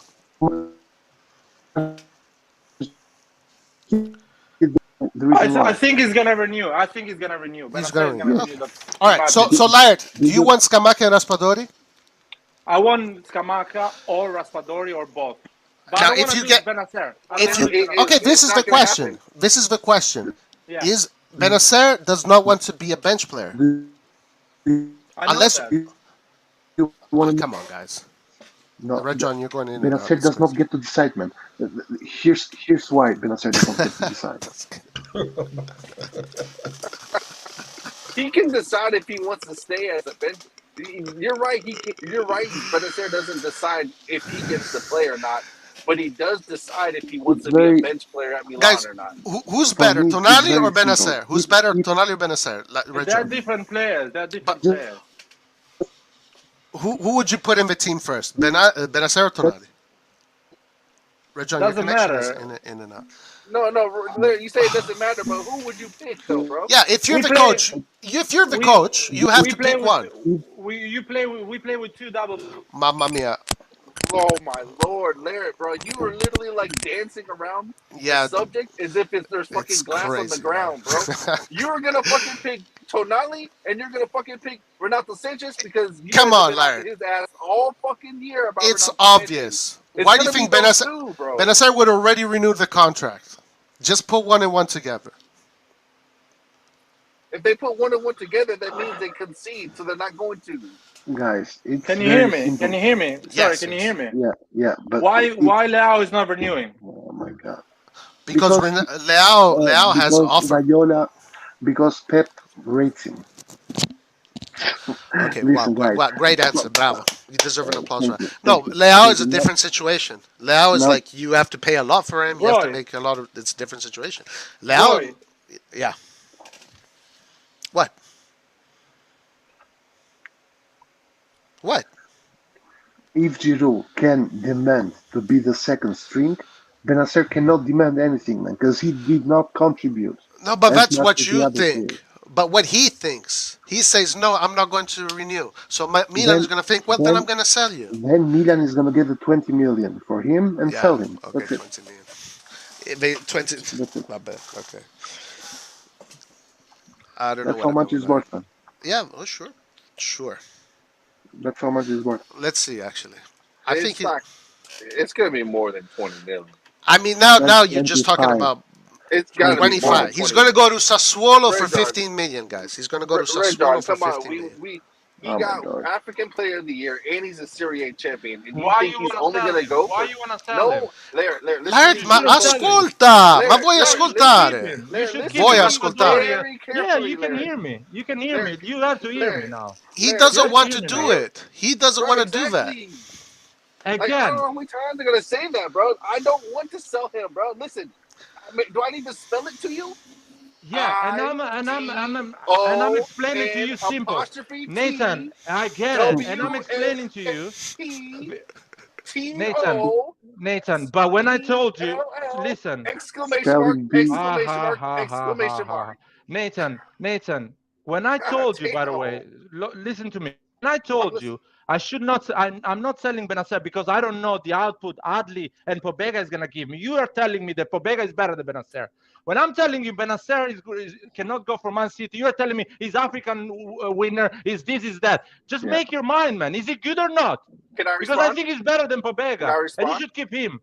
Can I respond? Until you understand that Pobega is good. Can I respond? No, you cannot respond because every time you respond something different. One time you say he's good. Larry, no, I don't want you to respond. You put in words in people's mouths because it's not about. Of course, Larry. Of course, Larry. Pobega had a better season than Bennacer. He can play in that position. I'm telling you, I don't know if Pobega Adli can bring the output we want. Krunic as well. I put Krunic in that thing. I don't know if they can bring that. I said that for a large part of the season, Bennacer also did not have the output. No, he had a better season than KC, in my opinion. That's not true. Come on. I know that's listen, this is not a matter of opinion. This is not a matter of opinion. Sorry, Nathan. Let me just say this real fast. This is not a matter of opinion because our opinion on this matter does not matter. Pioli always chose Kessie before Bennacer. Okay. Pioli chose. Laugh, Roy. Laugh. Pioli chose Romagnoli instead of Kalulu until Romagnoli got injured. Okay. And? Oh, silence now. But don't you understand that I'm not saying Kessie is out of the picture now. Let's see in the beginning of the season. I don't think you're understanding what you're saying. You're totally misunderstanding. You want to go next season, bro? You want to go next season with Renato Sanchez, 25 games a season, and Tonali. I want to go next season with Bennacer, Renato Sanchez, Tonali, Pobega, Adli, and Krunic. Yes, me too, and the other players too. For me, it's more important to keep Bennacer than buy Raspadori. Me too, If you can buy Raspadori and keep Bennacer, well. If you have to sell Bennacer to buy Raspadori, no. Laird, does the player's opinion matter? Yes. And I don't care about his opinion. You don't care. Okay, so you're just going to do what we've done with Kessie, with Romagnoli, with Donnarumma, with Çalhanoğlu, because next year nobody's going to... No, bro. Who's going to pay him? He has a 2-year contract. If he says no to the contract, let's monetize now. You said, but if Leao said no to the contract, monetize now. I'm telling you, I'm not a bank. AC Milan is not a bank. AC Milan needs to have a midfield that works, not have 25 million extra in the bank account. Guys. It's his opinion. It's not ours. If he says no, I don't want to renew, they're going to sell him. No, listen to me. If he renews, he stays. Yeah, okay. You tell him, but no. But okay, you would tell him. You ask me what I will do. You asking me what I will do. I'm telling you what I will do. I will do that. You don't want to renew. I'll keep you another year, and you leave next summer for 20 million, 25 million. I don't think so. It'd be smarter to sell him now where you can get more money and buy better players. And again, I'll tell you, I'm not a bank. I want the midfield to work, not have 25 million. Laird, but the fact, hold on. Pobega is a proven Serie A player, all right? Because Bennacer played for Empoli. Bennacer was playing for Empoli. He got relegated. Bennacer got relegated. You guys forget this. Pobega did not get relegated. So why Guardiola is not buying Pobega, but is buying Bennacer? Because Pobega is a quantity player, and we need a quantity player since we're losing one. But quantity player. Ali, just like Bennacer, got relegated. No, maybe Ali is just as good as Bennacer, guys. Maybe he is. Yeah, but this is a Bennacer after 3 years got relegated. After 3 years playing for AC Milan. And after 3 years, it's not the Bennacer of the first season. After 3 years, he's telling you, "Sorry, Maldini, I don't want to renew. I want to get this other offer." And Maldini's going to say maybe what you say. No, I'm going to keep you here. You're going to be our third choice. Or he's going to say, well, I'm going to sell you now, and I'm going to use that money for other players. Those are the only two options. That's it. Yeah, in my opinion, he's going to keep him another year and sell him for cheaper next summer. And that's your opinion. That's it. But why would you do that? You don't need to fight about it. Why do we need to fight about it? My problem is why you laugh at this opinion is a proper opinion. Because I want a lot of things. Let's take sides. Get what I really want to know, why would you? A player is not happy. He wants to go. Is it not better to sell him now when we can get more money for him, and then sell him next year when we will get less? That's what a smart person would do. No, I'm asking Leao. I agree with you. If Bennacer was not one of our players that actually played a lot of games this season, because he played a lot of games, a lot of minutes. But Bennacer is a proper player. We need him. If you didn't need him, okay, you get rid of him. And you don't know how the season is what is gonna happen in the season. Maybe he plays a lot of games that he's happy and he stays. Listen, because Renato Sanchez gets injured too much, or maybe Renato Sanchez plays as a number 10 and Bennacer and Tonali plays in the midfield. That is the only way he's going to stay. If he's told that. How do we know these things? How you guys talk about knowing these things? And that means that we're not getting a cam. If that happens. But that's what I'd say in the beginning of the live. We're not getting a cam. We have enough players to cover. But you said you wanted Raspadori and Scamacca. If Raspadori comes, he's going to play as a cam. I want $1 million as well. But tomorrow morning I'm going to wake up with the idea that maybe I'm not going to get $1 million. And when I say Raspadori, I say I don't want De Ketelaere, I want Raspadori. When I say I want Scamacca, I don't want Zaniolo. Okay, so put two and two together. If De Ketelaere, Laird, the question is, okay, we already know. If he would say, no, I don't want to renew, you say, okay, I'll just keep you in the rotation for this year, and then we will send you next year. That's what you would do, okay? I don't think they would do that, but I think they could do that. I think Tixeyes was saying that he thinks they would probably sell him. That's it. That's all we're talking about. My opinion is you can get Raspadori, and I don't think you can get both of them because Sassuolo is not going to sell all their attacking players and next season start from scratch with all new players. They're gonna sell one piece every year. They're not selling 2 pieces every year or 3 pieces every year. They're gonna sell one at a time. But and money talks, though. Yeah, money talks. Of course. Like, don't act like we are the richest club in the world, Nathan. Come on, we never made money in the last 10 years. So I understand that, but money talks. Like regardless of what you're saying, if we give them the money that is being asked, then they go. That's Excuse me, guys. I have a question. Why hasn't Bennacer signed his contract yet? Laird. Because Texas, right, John? He's waiting. Because he's waiting. To see what? Because he's waiting for the new ownership to come, hoping that he can get a little bit more money. Just like Maldini said in the interview. That's it. That's it. Okay. I agree. Did Maldini not say it in the interview, man? Maldini said it. Players are asking me, when is the new ownership going to come? So they can make a little bit more money and can get better offers. Maldini said it, not me. Gotcha. Okay. Well, maybe. You're welcome. I think Bennacer is fully aware of his situation and should be totally happy with it. Because if he leaves Milan, in my opinion, he's not going to get Champions League and he will go to a lesser team. Okay, I agree. Okay, fine, guys. But once again, like people, I don't know, footballers, they suffer when they're on the bench, okay? Especially a footballer like Bennacer, who knows he should be a leader, a footballing leader, because he is for his national team, and he has been for Milan. I seriously doubt he's going to accept this role. I seriously doubt it, guys. Yeah, but listen, there's a squad of 25 players. They all can't play. They have to fight for their place. And I believe he's good enough to... Don't get me wrong, I love the player. I believe he's good enough to start, but he has to... If he wants to start, he has to play consistently, week in, week out. Tick size. Yeah. If he starts, where is he starting? Tell me the formation. In the 2 with one of the other players. Oh, tell me the formation, please. Tonali. But Tonali and Bennacer. That would. And who's in the attacking midfield position? We don't. It could be Sanchez. It could be Adley. We don't know yet. Until we see who we have. Okay, let me ask you a question. This is speculation. All right. If they don't get another attacking midfielder, then yes, it's probably Tonali, Bennacer, and Sanchez. Yeah. But if they do get another attacking midfielder, who are you starting? Then it's probably going to be Sanchez and Tonali. If Sanchez is healthy, because Sanchez is going to be injured 50% of the season. Bennacer has been injured quite a lot too. But Bennacer is not going to sit on the bench he's going to get plenty of game time. Look at all the matches that we're looking to go into the knockout stages of Champions League. We're looking to compete for the title. We have we have the Disneyland Cup to contend with. There's plenty for all. We have a Super Cup. Okay. Let me ask you this: you guys are listening on these things, but whenever I watch teams like Bayern Munich, Madrid, and Barcelona, etc., the only time their fringe players are playing is when there's nothing to really play for.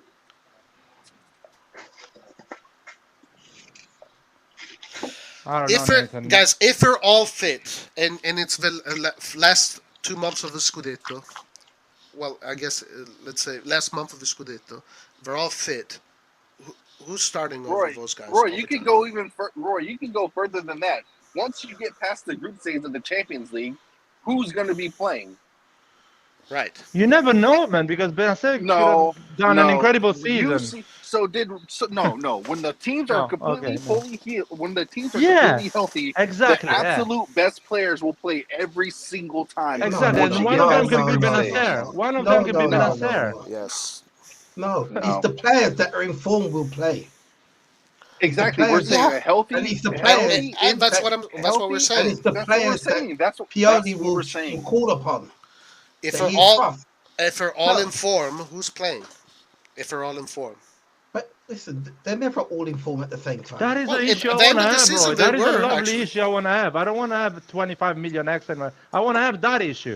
I want to play a quarterfinal with Renato Sanchez, Bennacer, and Tonali all in form. I don't want to have 25 million in the bank account to buy Noah Lang. I agree.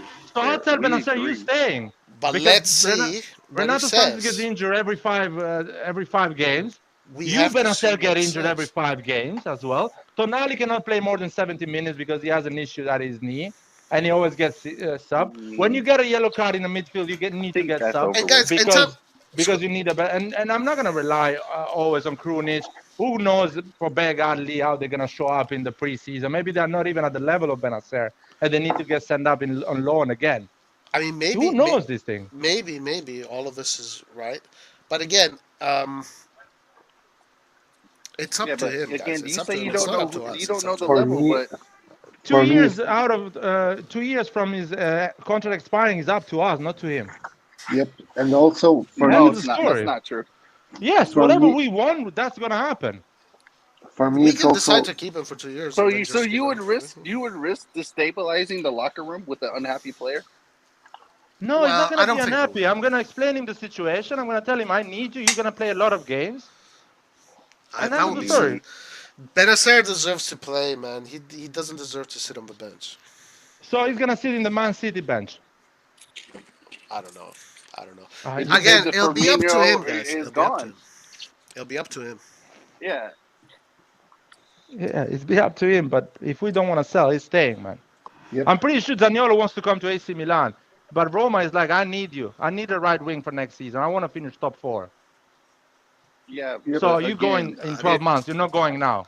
Exactly. They try to monetize on these players. Yeah, has they're a going to contract. monetize on them.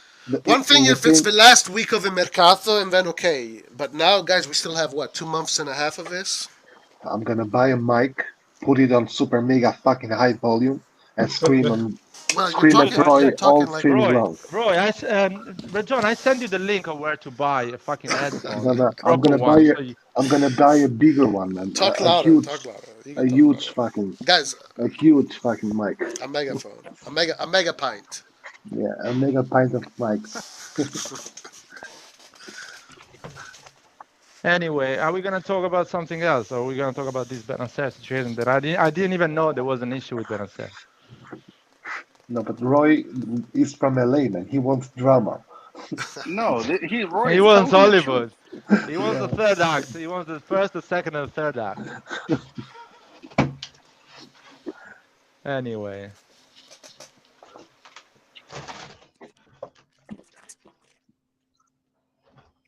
Yeah, exactly. That was amazing. You have to win the game. You bring in fucking Bennacer, Origi, and Raspadori, and you change the game.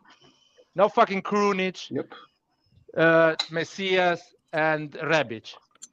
Okay, but you're saying this as if this is like, remember, this is not what I want. Because that's what you make it seem like. I get it, Roy. I know you. This is what you don't want. Whatever. It's not your opinion. Right. It's what. But if Bennacer is unhappy, you tell him, I'll give you more money. No, I don't. You tell him I'm going to be here in LA. He's going to be there with the fucking management. I don't tell him shit. I don't say anything. No, him, I have no choice. I don't change the destiny of Bennacer. But that's if you what did you coach that PSG?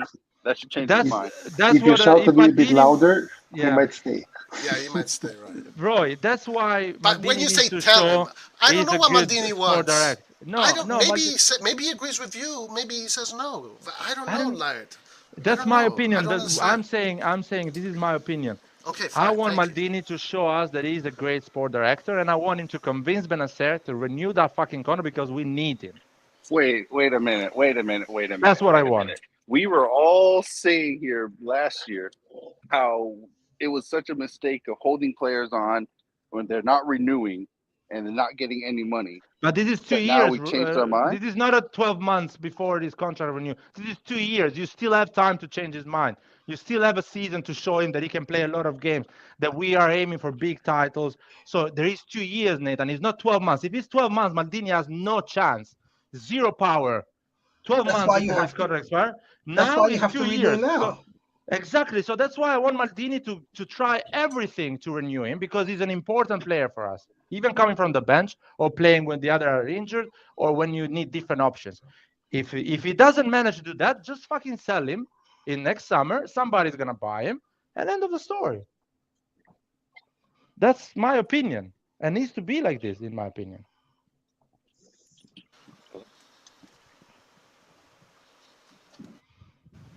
Right. And by the way, we need to get used to this thing. Good players, you see other big teams, they sell good players 1 year when their contract is expiring. rarely 2 year. Okay, listen, they use them as much as they can. This is where I disagree. Where I disagree is, first of all, again, for me, going into next season with Bennacer, Renato Sanchez, and Tonali is top. So I'm not against that at all. I think that'll be the best solution. But for me instead, what I would like to see them do, if if Bennacer says no, I don't want to renew, I would sell him right now and make the most money right now. Because this thing that if you get too many players, it's not necessarily true what you're saying. The players will adapt to the system, and then the coach needs to adapt the players to the system and vice versa. So I would sell him right away and make as much money if he doesn't want to renew. So I disagree on that. That's something I definitely disagree with. I think you see, for example, Bayern Munich is getting rid of Lewandowski a year before his contract. Man City is getting rid of Juan Jesus and all these other players 1 year before their contract expires. They are selling them, and they're selling them with high prices. So I really believe going forward, when we are a big team, we're back a big team that actually everyone, all the 22 players wants to play as a starter because they are all good or they are all decent level. That's what's going to happen. Rarely you're going to sell a player 2 years or 3 years before his contract expires. Maybe you're going to sell a young player like this, or a guy that is really unhappy and wants to leave early because it didn't work. You bought him but you a are year going to before. make more money if you sell him now. That's yes, that's not even potential. But the whole point of Milan, when you are getting rid of a player that is not happy, is not to make money. It's just to make things work. It's not money that you put in your bank account so you can go and have holidays. It's money to buy resources like other players. Exactly. You're improving the squad player. Yo, that is your opinion, man. In my opinion, if you get rid of Bennacer and you bring Raspadori, you don't improve the squad. You have another hole in the midfield instead of improving the squad. Improving the squad is keeping Bennacer and adding Raspadori. That is improving. Getting rid of Bennacer and putting Raspadori, you don't improve the squad.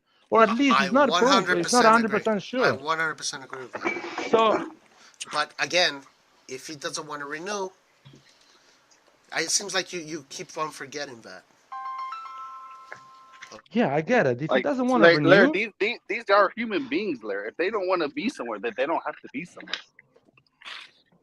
Yeah, but they get paid a lot of money. His will? They get paid a lot of money, so don't yeah, but he also has a career to think about as well. Yeah, but he's gonna play a lot of games, man. We're not talking about Krunic that stayed a month and a half in the bench, guys. We're talking about Bennacer. He played a lot of games. If somebody goes and checks, he plays probably the same amount of minutes of Tonali, maybe more or less. Maybe he played like 500 minutes less than Tonali. Tonali played almost every game, bro. Tonali was underpaid with a lot of games. He were coming out in the minute 60, 65, or 70 minute 70. A lot of games Tonali didn't play in Champions League. Bennacer and Kessie started. I remember that. Against Liverpool, Bennacer and Kessie started. Against Porto, Bennacer played. Against Atletico, Bennacer played. Both of the games, I think. No, Bennacer, the second game, didn't play against Atletico. He played the second games against Porto as well. So he played a lot of games. We're not talking about a guy that never plays. He plays a lot of games. That's how it works with Milan. But a player of his caliber is not going to want to be on the bench, though. He's not going to be okay with being on the bench. I agree we should keep him. I agree. But if the player feels like he's too good to be on the bench, he's going to have to make a decision. Yeah, and he can make that decision in a year time. Yeah, but you can't decide for him when he's going to make that decision. Yeah, when he has 2 years contract, I can decide, Nathan. That's how football works, man. Yes, you can decide. And if he cares about his career, he needs to play football so he gets a better deal when he leaves in 12 months. It's simple as that. You can decide that's why you put them on a contract, so you can decide what to do with them at a certain level. If the good of Milan is Bennacer to be in the squad, he's gonna stay. It's not we're doing the good of Bennacer, we're doing the good of Milan. But what happens if you make him stay? He's gonna be unhappy. His performances are going to drop. And now instead of getting this supposed 20 million, now you're only going to get maybe 10 million. Fine. That was a wrong decision. Or Okay, What but happened if or if you if can it happened the opposite? What about the opposite? Yeah, but okay, wait. So yeah, you're right. The opposite could happen, then you could get more money. But no, he can when have stay. He you can be ever been happy and happy? stay. Yes. But Laird, when have you been forced to do something that you did not want to do and you were happy? Never, bro. No. It's never. The answer is never. But no one is forcing him Never, to stay bro. on the stands, man. We are forcing him to play, to win the Serie A and to play Champions League football. We're not forcing him to go and work in a mine for 12 hours. If he wants to leave, and you tell him no, you are forcing him to do something. So he's not going to be happy. I understand what you're saying. I understand Mbappe the was not objectives happy that you're wanting and all that stuff. Mbappe wanted to go in last summer with Real Madrid. He scored fucking 50 goals and assists together. He was unhappy. Obviously, Mbappe was happy to stay. Obviously, Mbappe was happy to stay because he signed a new contract with PSG. Obviously. So, but Bennacer has not signed a contract with Milan. See, that's the difference. One player has signed, the other player has not. The summer before, Mbappe says, I want to leave. I want to go to Real Madrid. He says in an interview. And when Paris Saint-Germain didn't accept the offer, he says, I'm going to play this year. I'm going to do my best and play my best football for PSG. And we will see at the end of the season what we're going to do. So, yeah, and still, PSG was really shitting themselves at the fact that they were about to lose him for free. But my opinion is that PSG can afford to lose like Mbappe for free. Nathan. We can afford to lose players for cheap money. We are not. Nathan. What I'm saying, and what I'm saying, I don't want Bennacer to leave. I don't want him to leave. I get it. I got your opinion. I disagree with you that Bennacer is going to be. We are giving good condition to Bennacer. We are giving playing time. We're giving Champions League football. We are giving to play to win a title in Serie A. So it's not such a bad condition. He's still gonna, after the Mercato closes, he's still wanna wake up in the morning and fight and play good football and be a professional player. You're not gonna see a drop in performance. Okay, that's my opinion. Yes, but that's the best case scenario. That's the best case scenario. But more often than not, players are not happy when they are forced to be somewhere that they do not want to be. I don't know, man. No one is forcing them. And you want to, there, you're literally telling. You literally said, if he wants to leave, you literally said that you would tell him no. We're gonna keep you for another year. You literally said that. Do you understand? Do you understand that we are not a team that is playing mid-table. We are a team that is competing like the other teams for the biggest trophies. So we are not putting him in his career, his money, his image, his place in the national team. We're not jeopardizing his career. We are actually giving good conditions. So even if he's unhappy, it's a relative unhappiness. Still, he's playing the highest level of football, and he's given the chance to play at the best level. So. But that's your opinion of if his happiness is irrelevant or not. You can't decide that for him. I'm not deciding. I'm not saying that he's gonna be happy or unhappy. He's gonna be unhappy maybe, but the day after he's gonna train and give his best. Well, yeah, because he's the professional. Because he's not gonna be in hell. He's still gonna be playing at the top level. But now let's look at the other page. Is Milan in a position where we can turn down, let's say, a 40 or 50 million offer for a player? Oh, that's outside of Leao or Magnon. I think we should turn down an offer like that for Bennacer. We should keep him. Not whether we should or not. Do you think? Yeah, we are in the position. We are in the position. Yeah, we are in the position to turn down that position, that offer. I gotta disagree with that. For 50 million, I don't think we're in a position that we can turn down 50 million. I think a year ago, maybe I would say yes. A year ago, I would say yes. Now we are in that position to say no because we won the league. We won the league. Yeah, but we could use that money to make our entire team better. yes, we might lose a good player in one position, but we can gain 2 to 3 players in positions that we are not good at. How? With 50 million, you're gonna buy 3 players. What type of players are you gonna buy, man? If Bennacer, that is a player that you're not convinced 100% is 50 million, how are you gonna buy players that are gonna improve our team with 20 million, 25 million? Good players cost 50 million, 30 million. It's with an additional 50 million. We can definitely improve the squad.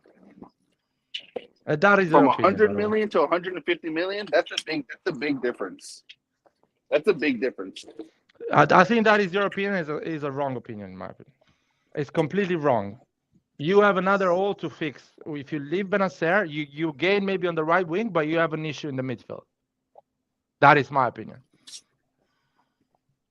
That's pointless. That is not improving. That is staying still in the same position. You keep Bennacer and you add another one. If we are really if we can get let's say Raspadori, and then with the other 50 million we get Scamacca, we have just improved 2 positions that we lack at with 2 good players, not average players, 2 good players. Yeah, but we don't know how the midfield is gonna perform. That's an issue. Yeah, but we have observed Pobega enough. We've observed Adli enough, and we also know how good Sanchez is. So you're right, we don't know, but you can make an educated guess that it's going to turn out okay. More often, you can at least be 70% sure that it's going to be okay. But obviously, there is an element of risk. What if they end up like Bakayoko? If all 3 of these new guys, if Sanchez, Pobega, and Adli, all 3 of them end up like Bakayoko, that's just bad luck. That's simply bad luck. Well, I really don't want to rely on luck in this position. Yeah, but we went on luck with Bennacer, bro. Come on, we got a player from Empoli. Let's not pretend that he was at the level of Sanchez. Nathan, we got this player when we were aiming to finish top 4. Now we just won the league with this player. So this is a guy that plays for a team that wants the league. It's not a guy that comes from Empoli. This is an AC Milan player that just won the Serie A. Pobega, Adli are not players that just won the Serie A. Bennacer is a player that won the Serie A. Bennacer is the guy that scored the 3rd goal against Bologna when you were losing. He's the guy that scored the goal against Cagliari. You got the 3 points. He's the guys that were coming in the last 20 minutes to keep the 1-0, the 2-0. He's that guy. And I don't want to get rid of him. We also know, yes, I don't want to get rid of him either, but we also know Adli can score. He can add good passing. We also know Renato Sanchez can score. He has good passing. We also know Pobega can also score. So it's not like we're getting players who don't know how to find the back of the net. And in fact, doesn't Pobega have more goals this year than Bennacer on a worse team? I could be wrong. I don't know the whole stat, but I'm almost positive Pobega has better stats, better goal scoring. It's not like I'm not saying these guys are at the level of Bennacer. Renato Sanchez is better, but Adli and Pobega, most likely they might be maybe just a step below Bennacer, but it's not so big that these guys are just gonna be big failures. Like, come on. I don't know. It's we see it in a different way. We see football in a different way. It's simple as that. You're not gonna convince me, Nathan.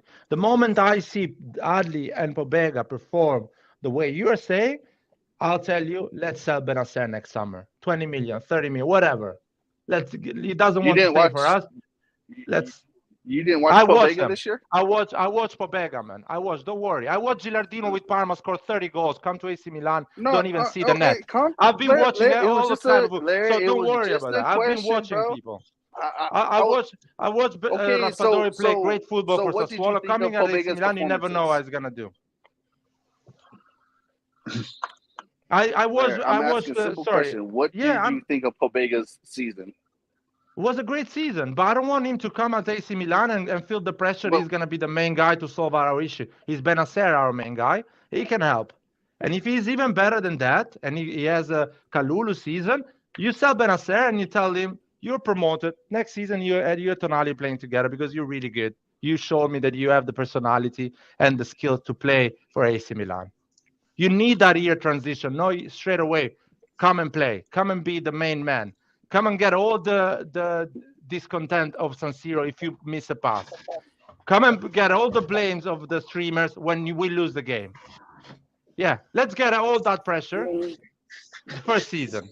Then we can say the same thing. We can say the same thing. I understand what you're saying. But we were in another place a year ago. A year ago, we were in another place. We had to risk because we were 11 players behind. Now we are 4 players behind. We are 4 players behind, not 11. I really understand what you're saying. I promise. It's just whether or not Milan thinks that they can do without 50 million or not.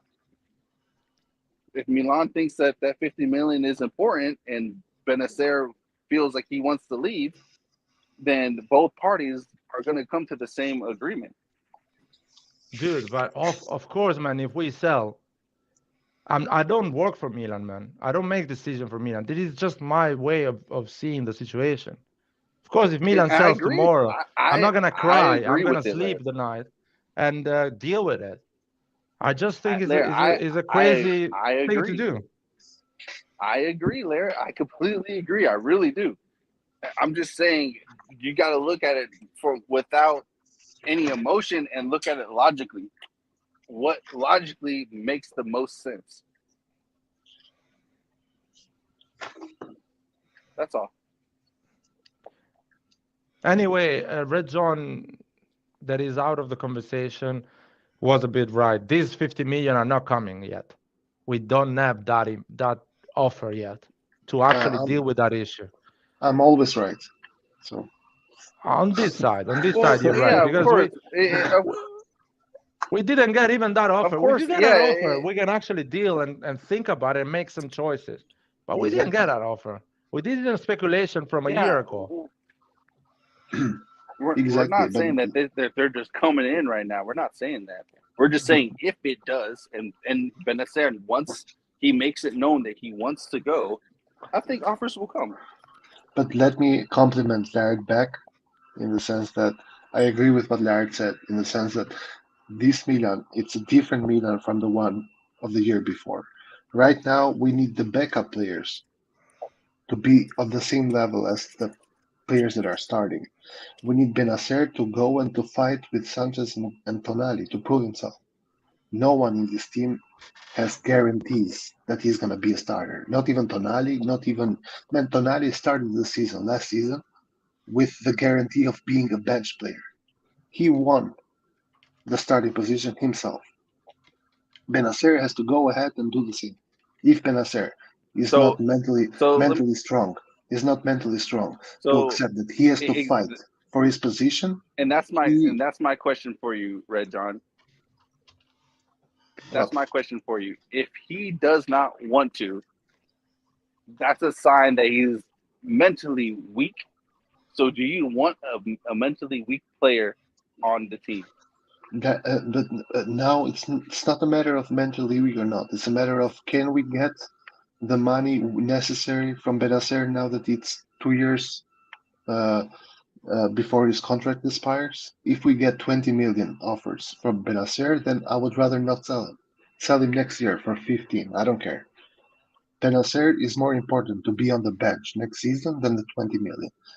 It's another topic if Man City comes and offers you 60 million, then you sell him. But if the offers you get are 20 million, 25 millions, I would rather have him on the bench and giving him a lot of playtime, just like he did last season. Last season, he got a lot of playtime. I agree with that. I agree with that as well. I don't think 20 million, an offer of 20 million right now would not be a very smart idea to sell. I agree with that. That's what you can probably get from him next year.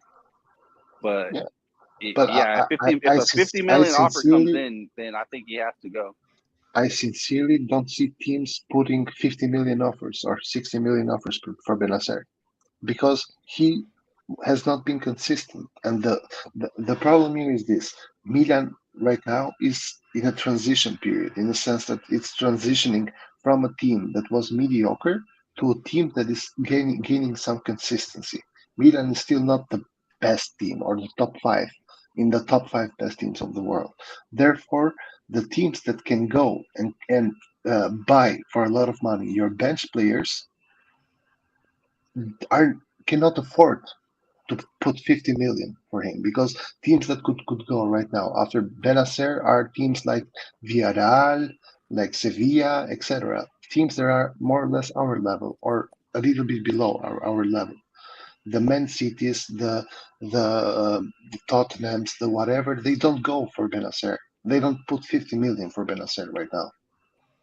I mean, Betancourt, a starter of Juventus, was sold for 22 million. Yeah. Exactly. Now, and another thing is, you're Bennacer, you want to play football. You don't make a choice to go to City and see Rodri play football in front of you, Gundogan play in front of you, and stay even more in the bench. Clearly, you want to stay to Milan and fight for that position because you know you can play more at Milan than actually at City.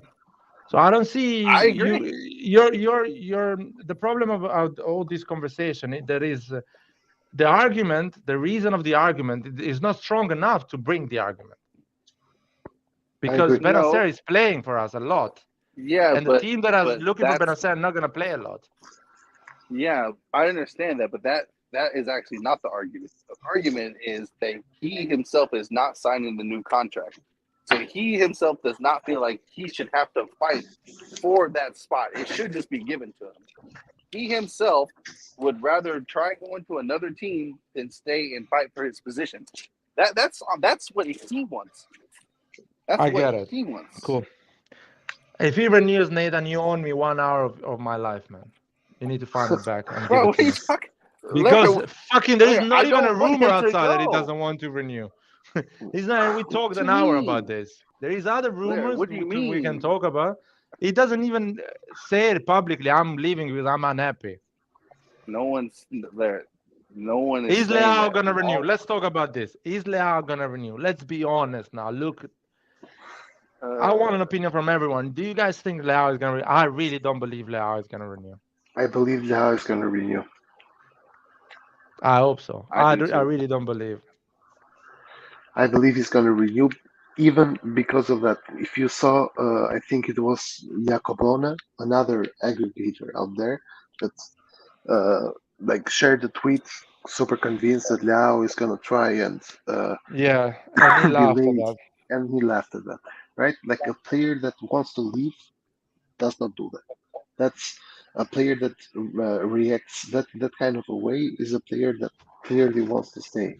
That is the next level, taking a piss, by the way. If he does that and leaves. All right, I'm back. I'm back. Roy is back for that. My only problem here is how flexible the ownership and the management are going to be with what they can offer to Leao. This is my only worry.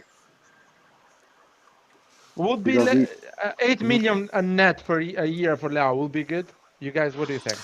I think it's too much. I heard some voices about this, that Milan, it might cost Milan less because we want to keep Leao to just to pay what's it called, the Sporting, and then they're going to pay Leao something like 4.5 or 5. Because essentially, one of the reasons that means 7 million basically. And one of the reasons why he wants higher wages, like 7, 8, whatever, is because because 20% of his wages need to go to this place, right?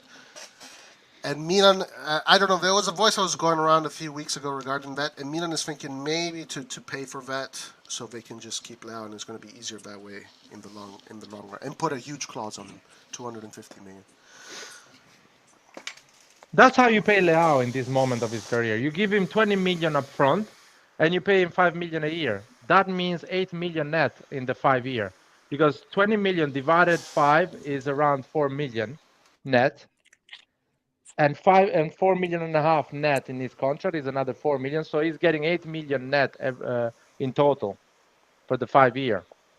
That's how you pay Leao. Then you keep his salary low. The 20 million you're paying to him, you don't disclose that information, so no one in the squad knows he got that 20 million. And he stays on a normal wages, which is 5 million, 4 million and a half, like everyone else. And it's in their overall, in the 5-year deal, he's getting 8 million net. But to be honest, I don't think this 20 million that Leao has to pay is as meaningful as you guys make it to be. 10 million.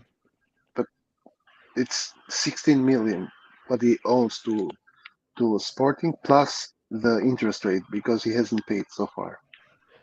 I know what I heard, the information that is coming. It's basically a total of 20 million and has to be half paid by Leao and half paid by Lille.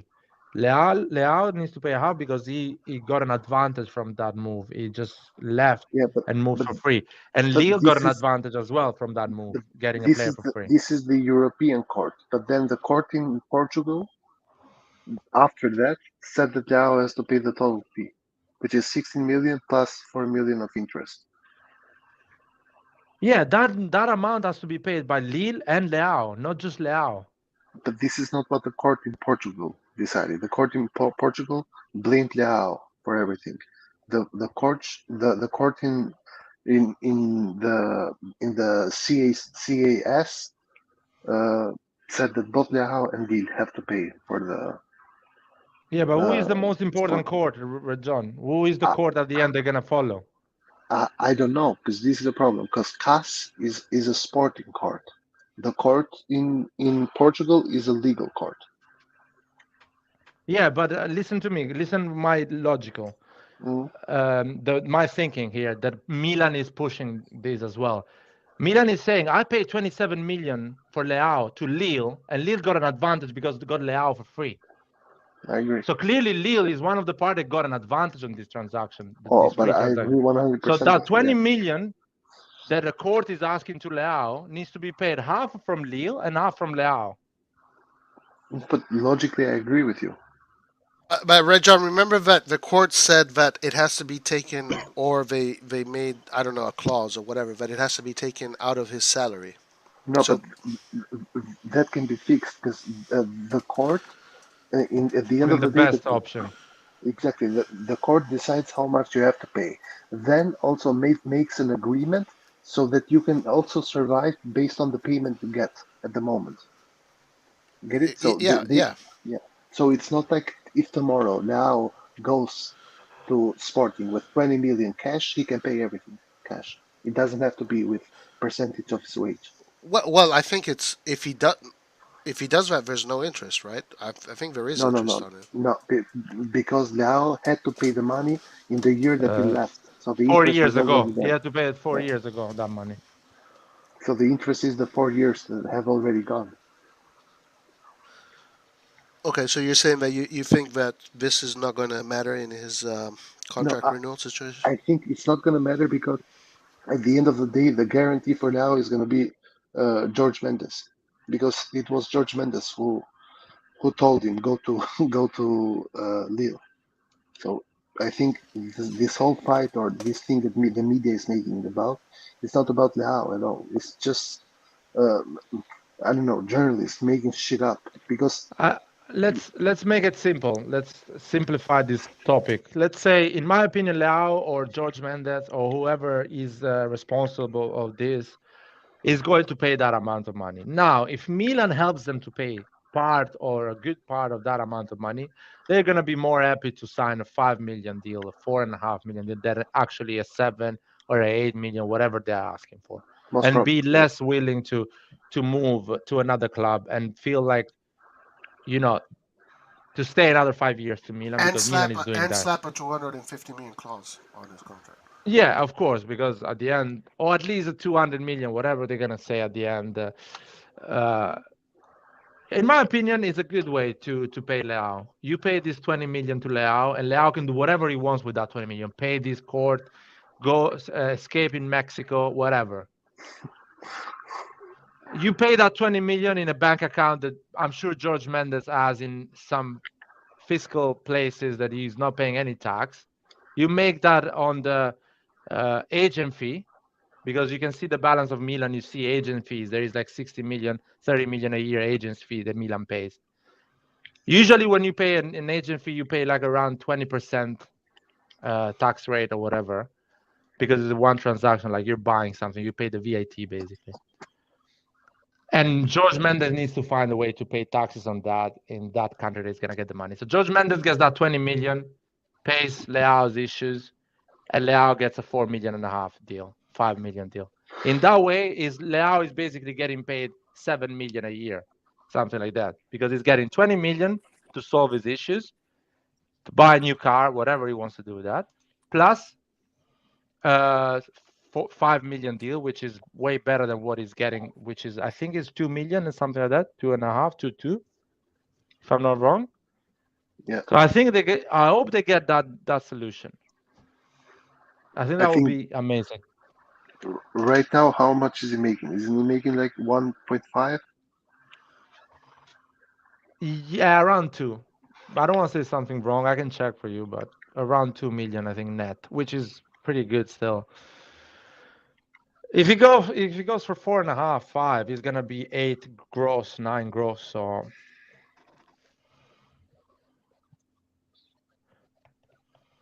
but I believe that what Roy is saying, that what newspaper are saying, that Milan is gonna pay that way, in a different way. He's gonna pay that issue that Leao has, so he can renew. He's basically buying Leao again for 20 million. That is the thing.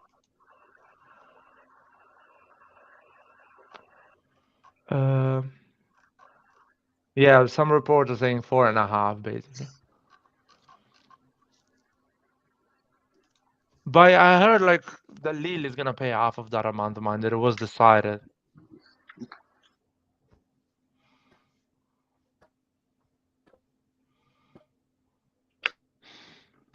Maybe I'm wrong. Which of these courts has that? Not sure about that. Anyone can find the Rafael Leao salary? Because I cannot find it. Just let me search.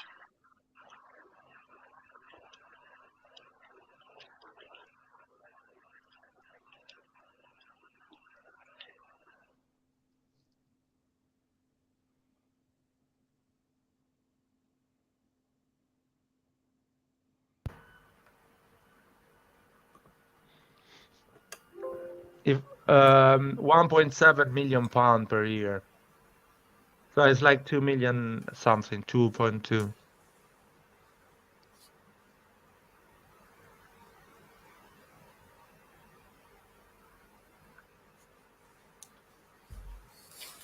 Something like that.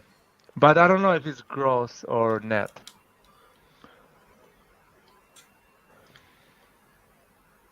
Really don't know that.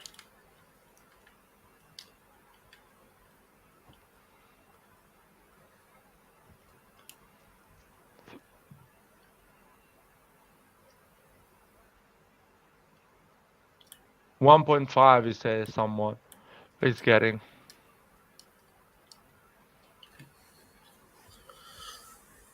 Net.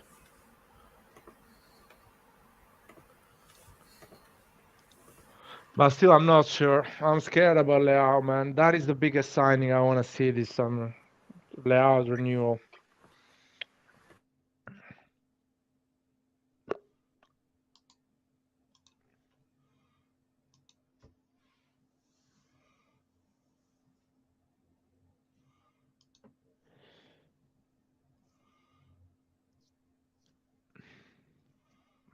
Thick sides, man. Do you want to talk about something else, or we can close the live?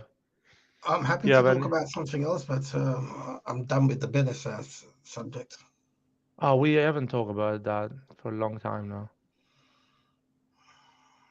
Wait, were you guys still talking about Bennacer when I left? No. We're not talking anymore.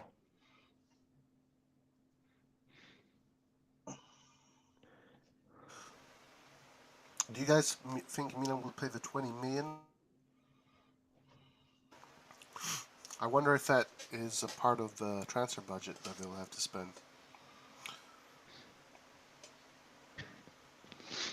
Nah. I find it curious that maybe Leao has to. The way I look at the case, I think he's partly responsible. But if he's also, but Leo's also responsible. So I'm not saying what percentage Leo should pay, but I think they cannot game and not be punished in this situation because they gained a player on a free and they got money from Milan for transfer. So I can't see how they can escape from this matter. Yeah, I really believe they're gonna pay part of it. There is this triangle: Milan, Leao, transfer, Renato Sanchez, George Mendes. They have to solve this money issue, this movement of money that is been done wrong in the past. But Leo are claiming they're absolutely broken, cannot pay. So yeah, we're giving them 18 million for Renato Sanchez. They can pay with that money. They still have massive debts. And you know what, Laird? Botman. Exactly. So they need to accept our offer. Maybe that can help with the Botman coming to Milan. Interesting. Yeah, it's everything is connected with these three players and the two clubs.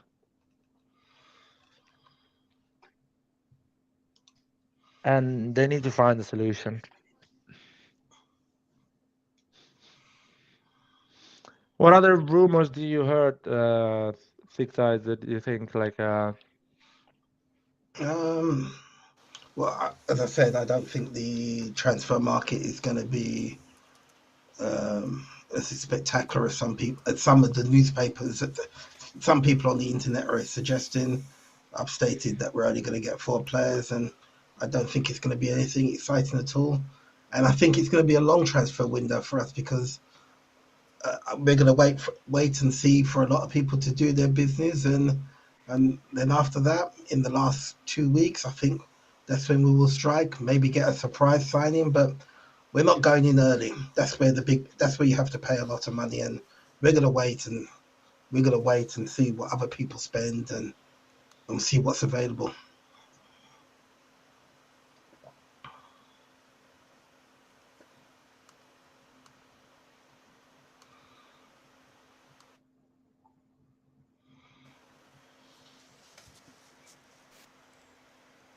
Larry, what's your response?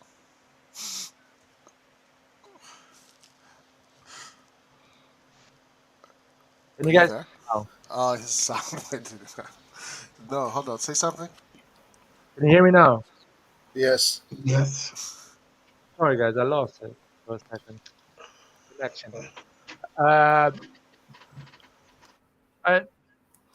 Yeah, we gotta wait for some players until the end, but not too until the end.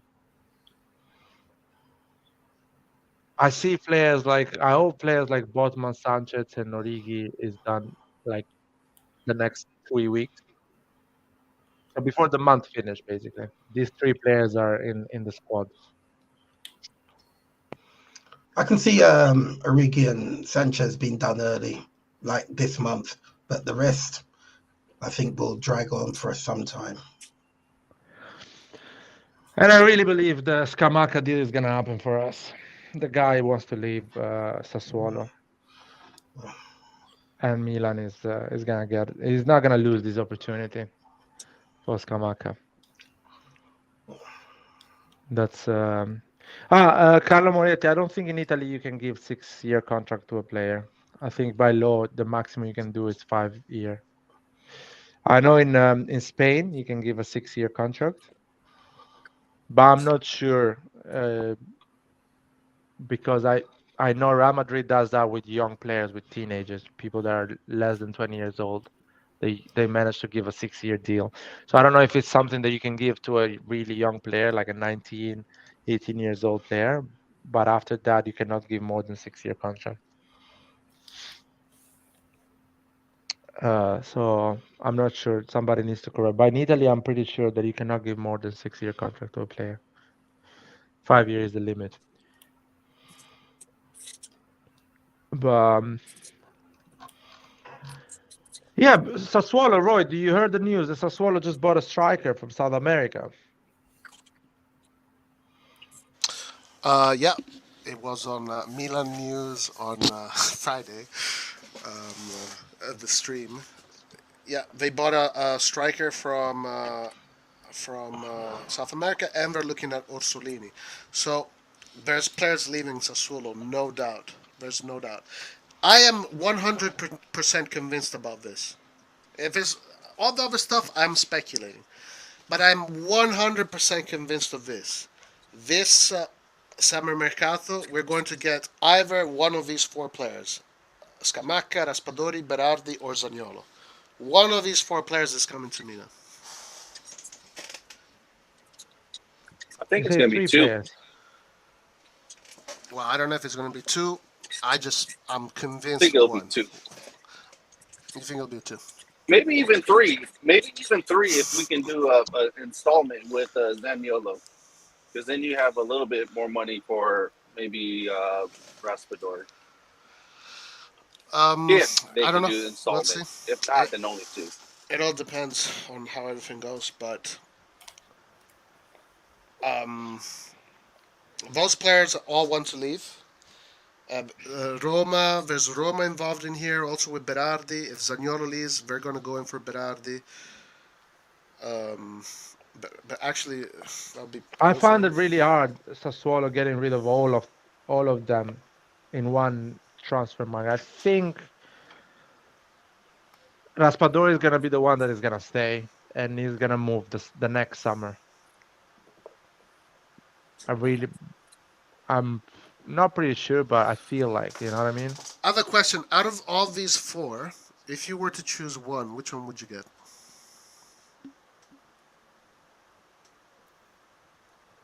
Zaniolo for me. I mean, Zaniolo, the money they're asking is just crazy. 40 million is crazy. I will go for Raspadori if I have to pay that money at the moment. I think the Raspadori can play all the four positions up front with the same effectiveness. I think Zaniolo is more specialized on the right wing, so it will be more. It will make more sense because he can play as a number 10, as a striker, as a left wing, as a right wing. So I will spend the money on Raspadori. And he's younger than Zaniolo, and he's more like he had a better numbers than Zaniolo in the last 2 years. I think he has more trust than Zaniolo in the national team. Mancini trusts him more than Zaniolo, so that is that means that he is more mature than Zaniolo, or at least there is a reason behind. Well, Zaniolo was injured for a long time. Yeah. Okay, so for you it's Raspadori, yeah? So for me, Scamacca, Raspadori will be ideal. You get Those two are Italian players. Your two main guys would be either Raspadori or Scamacca, or both. And another thing is, I'm not in a fuss to get them all in one summer. I'm happy even if we get Scamacca this summer and Raspadori next summer, or Raspadori in January, or Zaniolo in January. So I'm happy with that situation. As I say, I don't like a lot of new players in one squad in one summer. You know, it's pretty dangerous. And what about you, Nathan? You said that Zaniolo would be your first pick. Why Zaniolo? Because he can play as a cam, right wing, and up top if necessary. Gotcha. Anwar, we got Anwar in the house, guys. You ready for World War III, guys? Anwar is here. Why should I start World War III? No, I'm joking. Anwar, I want to know how heartbroken you are for Dybala signing for Inter. Nah, not really. Are you sure? Yeah. I know you like the player a lot. I like the player, but I was never like his biggest fan or whatever. I just thought it was a really good opportunity to sign him. Do you think Lautaro is leaving because Dybala is coming, or are they gonna play together? If are there news also related to Lukaku with Inter? Yeah, I think Lukaku is gonna Dybala, maybe to come back to Inter. Yeah, so Lukaku, Dybala, maybe they would sell Lautaro to make that happen. Atletico, I think, is gonna make the move to Lautaro. Barca or Bayern because Lewandowski is leaving. There are some openings though. I think the Bayern Munich option can be for Lukaku as well. I mean, the best would be Milan, man. Like if we steal him. No, it's not gonna happen, man. What are you talking about? I know, but who knows? We have money. We are the champions. No, It happened before. not these management, not these Milan. I know. I don't think because Lautaro is probably valued around 80 or 85, something like that, right? Skriniar is really close to PSG. No, I think Inter will have to sell. That's what I told you. Even remember during the Scudetto, I told you if they don't win this year's Scudetto, they will have troubles in the Mercato. They need to sell before they can buy. Well, yeah, but and yet you look at the players linked with them, and it's Dybala, it's Lukaku. But still, Redson, in the end, they got linked to this and that, and we won the Scudetto. No, but last season no one was excited about their transfer market, but this season you gotta give it to them. They are doing at least. You don't know how well it's gonna work though. You don't know. I'll be honest with you. Like I'll be honest it's a with you. bet for Inter as well. Dybala is gonna do well with Inter, but not like unplayable. It's not gonna be an Not like unplayable when player. he was like first years in Juve. Nothing compared to that. And it's a great deal if you get rid of Lautaro and you bring Dybala and Lukaku. Yeah, I fair trade. I agree with that, but I I agree still with that I think we are the favorite to win the league if we do the transfers. I have a question for you Okay. guys. If they have Dybala, Martinez, and Lukaku, how far do you think they should get in the Champions League? Like, what should their objective be, or like where should the fans say? Therefore, we should get this far. They need to wait another 4 years so that they complete the No, roundabout no. of 50 years of Wait, winning wait. the Champions League Bro, every 50 years. I'm sorry, bro. Did you just say Lukaku, Lautaro, and Dybala? Yeah, still not very strong in Europe, you know. It's a good option to have, but I don't know how they're gonna manage to play together. If they had Leao with them, yeah. but they need a player like Leao. That's what's missing in there. also they can play all three of them together. It's not a They problem. can, you think? You can do because you can do a 3-4-1-2 or 3-4-3. 3-4-1-2. I don't think Inzaghi would do that though. I don't think But- Inzaghi is a type of No, but like guys, Allegri type of. Inzaghi has done approach. that at Lazio. 3-4-1-2. Yeah, you can do that. It's a good option. Or a 3-4-2-1. The questions with these players is like, are they going to work hard? Because on the ball, it's all good. It's really off the ball. You need Dybala or Lautaro to work hard, or Lukaku. Well, you don't know how well it's gonna work. Wages, by the way, it's a lot of money on wages. Exactly. If As they well. don't win, imagine they do this next year, they still don't win Scudetto. Right. I think if they do this, then they're obligated to like win. big Exactly, like trophies. there is big pressure on them. Yeah. And I really believe Lukaku, there is a small chance that, because when he did that interview at Sky Sport during Christmas, he mentioned some clubs like Bayern Munich, Barcelona. I would guys, love to come I will back tell to you Inter this. as well. So You I know, think he's Laird- keeping all the options open. I think he can make a dodgy move to Bayern Munich or Barcelona. A loan, just a dry loan. 2 years ago, I would say Lukaku, not scare me, but I was worried about playing Lukaku with that defense. Yeah, same. But- Not But this year. going from here, bro, I'm not I think Tomori Kalulu can handle Lukaku, man. And I think Botman. they can. Rejon, Lukaku's, if you play him the right way, you can stop him with But- H-ball. No, but it's not the player himself because we have stopped Lukaku even with Romagnoli. If you But remember, but remember, Rejon, remember Tomori, the first game he played against Lukaku. He made Lukaku drop all the way to the midfield to get the ball because there was no way he would get it there. Yeah, but what I'm saying is it's not the player himself because if you remember in the match in which Lukaku had the fight with Ibra, Romagnoli was destroying him. Romagnoli. Yeah, but Lukaku destroyed him in the other games though. Yeah, We can't exactly. remember It's just one of So- the others. Lukaku brings trouble Exactly, like in the indirect box. way. Other players play better because they have Lukaku close to them. Exactly. Like they will try to do some crazy passes just because there is Lukaku there. No, but you have a defender that is concentrated on Lukaku, so another guy is free to do whatever he wants because doesn't have the defender. But I'm not worried about it. I think these returns they never work in my opinion. I have a question for Red John. I have a question for Red John.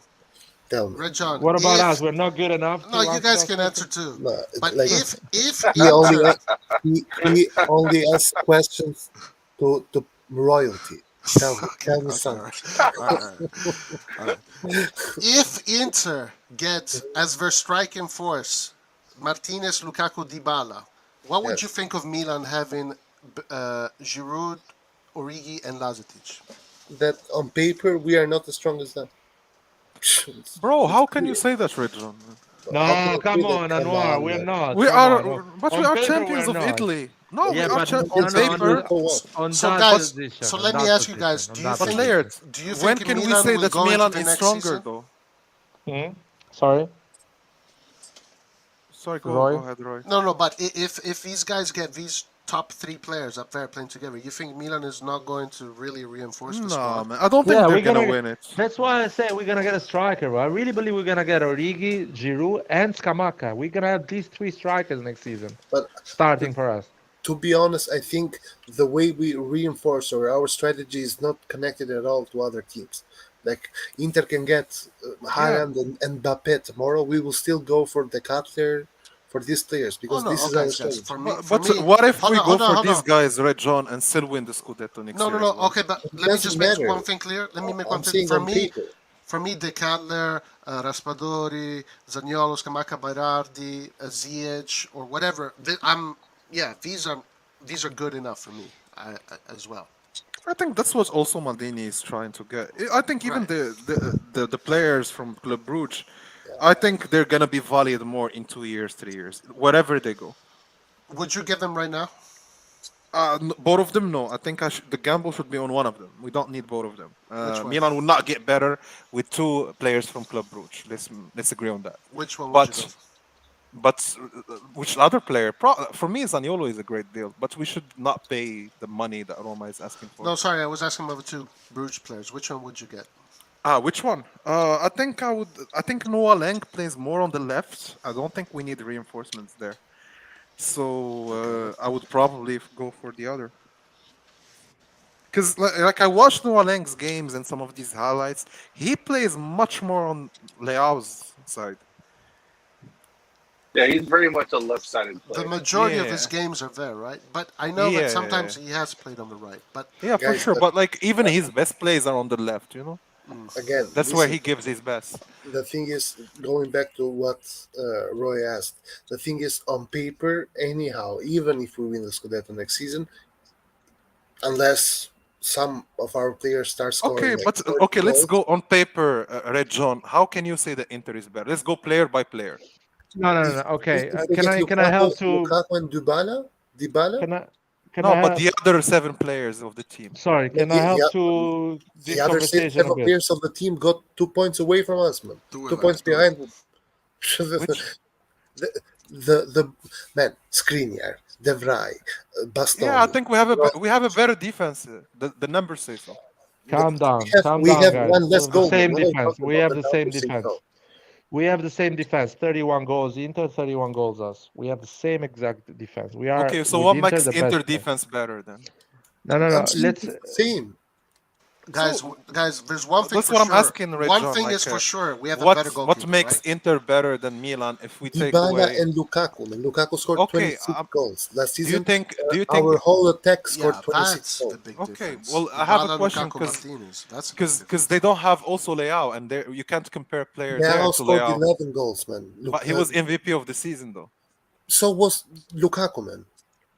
Yeah, so that's what I'm saying. But who is the MVP of this season, not 2 years ago?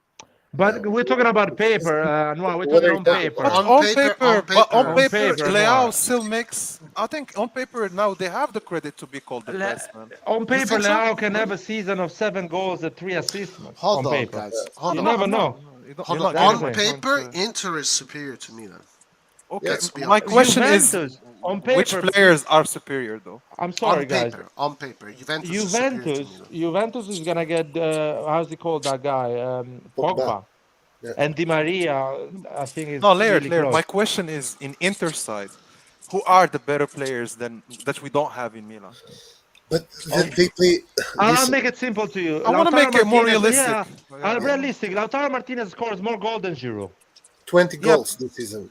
Twice as much. Lukaku is going to score more goals than Giroud as well. And more top goals than strikers, Telemakers. But I can also tell you... Those are three top elite level strikers. No, I get it though. But I don't think they are Martinez, that better they can score 40 goals together. Lukaku Martinez together is going to score 40 goals. This is how I see it, Lair. Leao and Giroud together score 20 goals. Guys, this is how I see it. I see Milan's defense and midfield are better than Inter's. If you are gonna agree, argue about... Okay, let's agree with you. No, John, let's agree with that. It's slightly better. Yeah, exactly. Slightly better. With 5 goals. I think that's why we won the league, because of the midfield. One goal. Well, but let's say I'll give you 5 goals difference. We are better 5 goals difference. Okay. So on the other side, Lukaku, Martinez, Leao, Giroud is 20 goals difference better. Okay.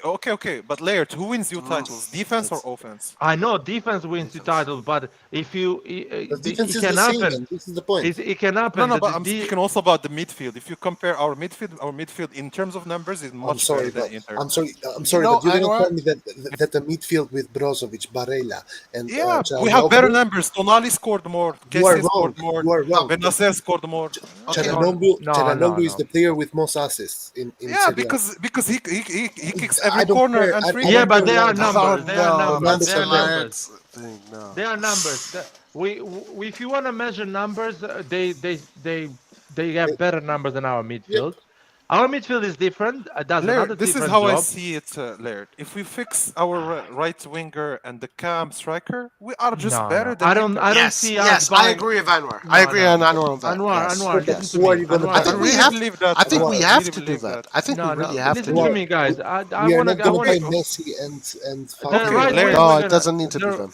The Kettler is not going to score more goals than Dybala next season. It doesn't matter. is not here to be the best It matters. midfielder in Milan. For us, it's about the system. So we just need Okay, we just Roy, need good players. let's do the maths. Let's do the maths, Roy. Let's do the maths. Simple maths. The math is not on our side. Yeah. No, but no. Just to explain, because we're talking on paper here. We're not talking about on paper, right? So on paper, we need to count the goals here. Yeah. So defense-wise, if One goal Skriniar stays, and we get Botman, I really believe we're gonna better. We're gonna be better as a defense. Okay. Yeah, I think we have a better goalkeeper, better instead of conceding, listen to me. Instead of conceding 31 goals, we're gonna concede 26 goals. Yeah. Okay. We also had 1 week where we conceded 7 goals. So now let's count the goals. Let's count the goals now. Let's count the goals. Leao, 13 goals. In my opinion, Giroud is gonna score less goals next season. I think the same. Our whole team scores. It's not just about one player. I'm counting, man. I'm counting. So Leao 13, Giroud 7. I'm trying to round it up so I'll help my maths. So Giroud 7, we are 20. Let's say Origi has an incredible season, 15, 35. So now let's say we add a right wing that scores 7 goals, 6-7 goals. Because I don't think we're gonna add a right wing that scores 12 goals. We're gonna add a guy that's gonna score 7 goals. 35, we're going 42. Another cam that scores 7 goals. 42, we're going 50 goals. That 50 goals can be provided just by Lautaro and Lukaku together. As an example, only Lautaro last season with the team that he had, with Dzeko and whatever, Inter scored 52 goals. Guys, I'm not saying we have a better offense. And let me tell you guys something, though, Laird, that I don't think you guys are counting. Because a lot of times in Serie A, the second team with the best not a lot of times, but sometimes the second team with the best defense wins, and it's because the direct a lot of goals. It's because a lot of goals, yeah. But also, Laird, remember this season we had 1 week when we lost 4 to Fiorentina, 3-2 to some. Yeah, that week is not gonna happen. If you get Botman, that week is not gonna happen. So I counted 26 goals. I So counted that. imagine I told you 26 goals. if you are a team that finishes with 26 goals scored against you across the whole season, you are a beast of a team, man. Yeah, you're probably the champion, to be honest. Exactly. You're probably the champion. Yes, I understand that. But on the other side, you still don't have the numbers. I agree. No, on Inter the offense, I can- agree. I know. On the offense, you have 50 goals with. But it's I only mentioned two you players away. 4 But or I think 5 we are on par with Inter. I think we are on the same But level. of course, we are on par. But Guys, I think I have a Inter on question for you paper guys. is a better if they get Lukaku. Well, if we Martinez get and- another right Dybala. wing and a striker, we are still better. I have No, a I question can't for you go. guys. I have a question for On you guys. paper, not. Guys, I have a question. If I had supported Inter, let's say, or let's say Milan, if Or Milan let's we say have, Juventus.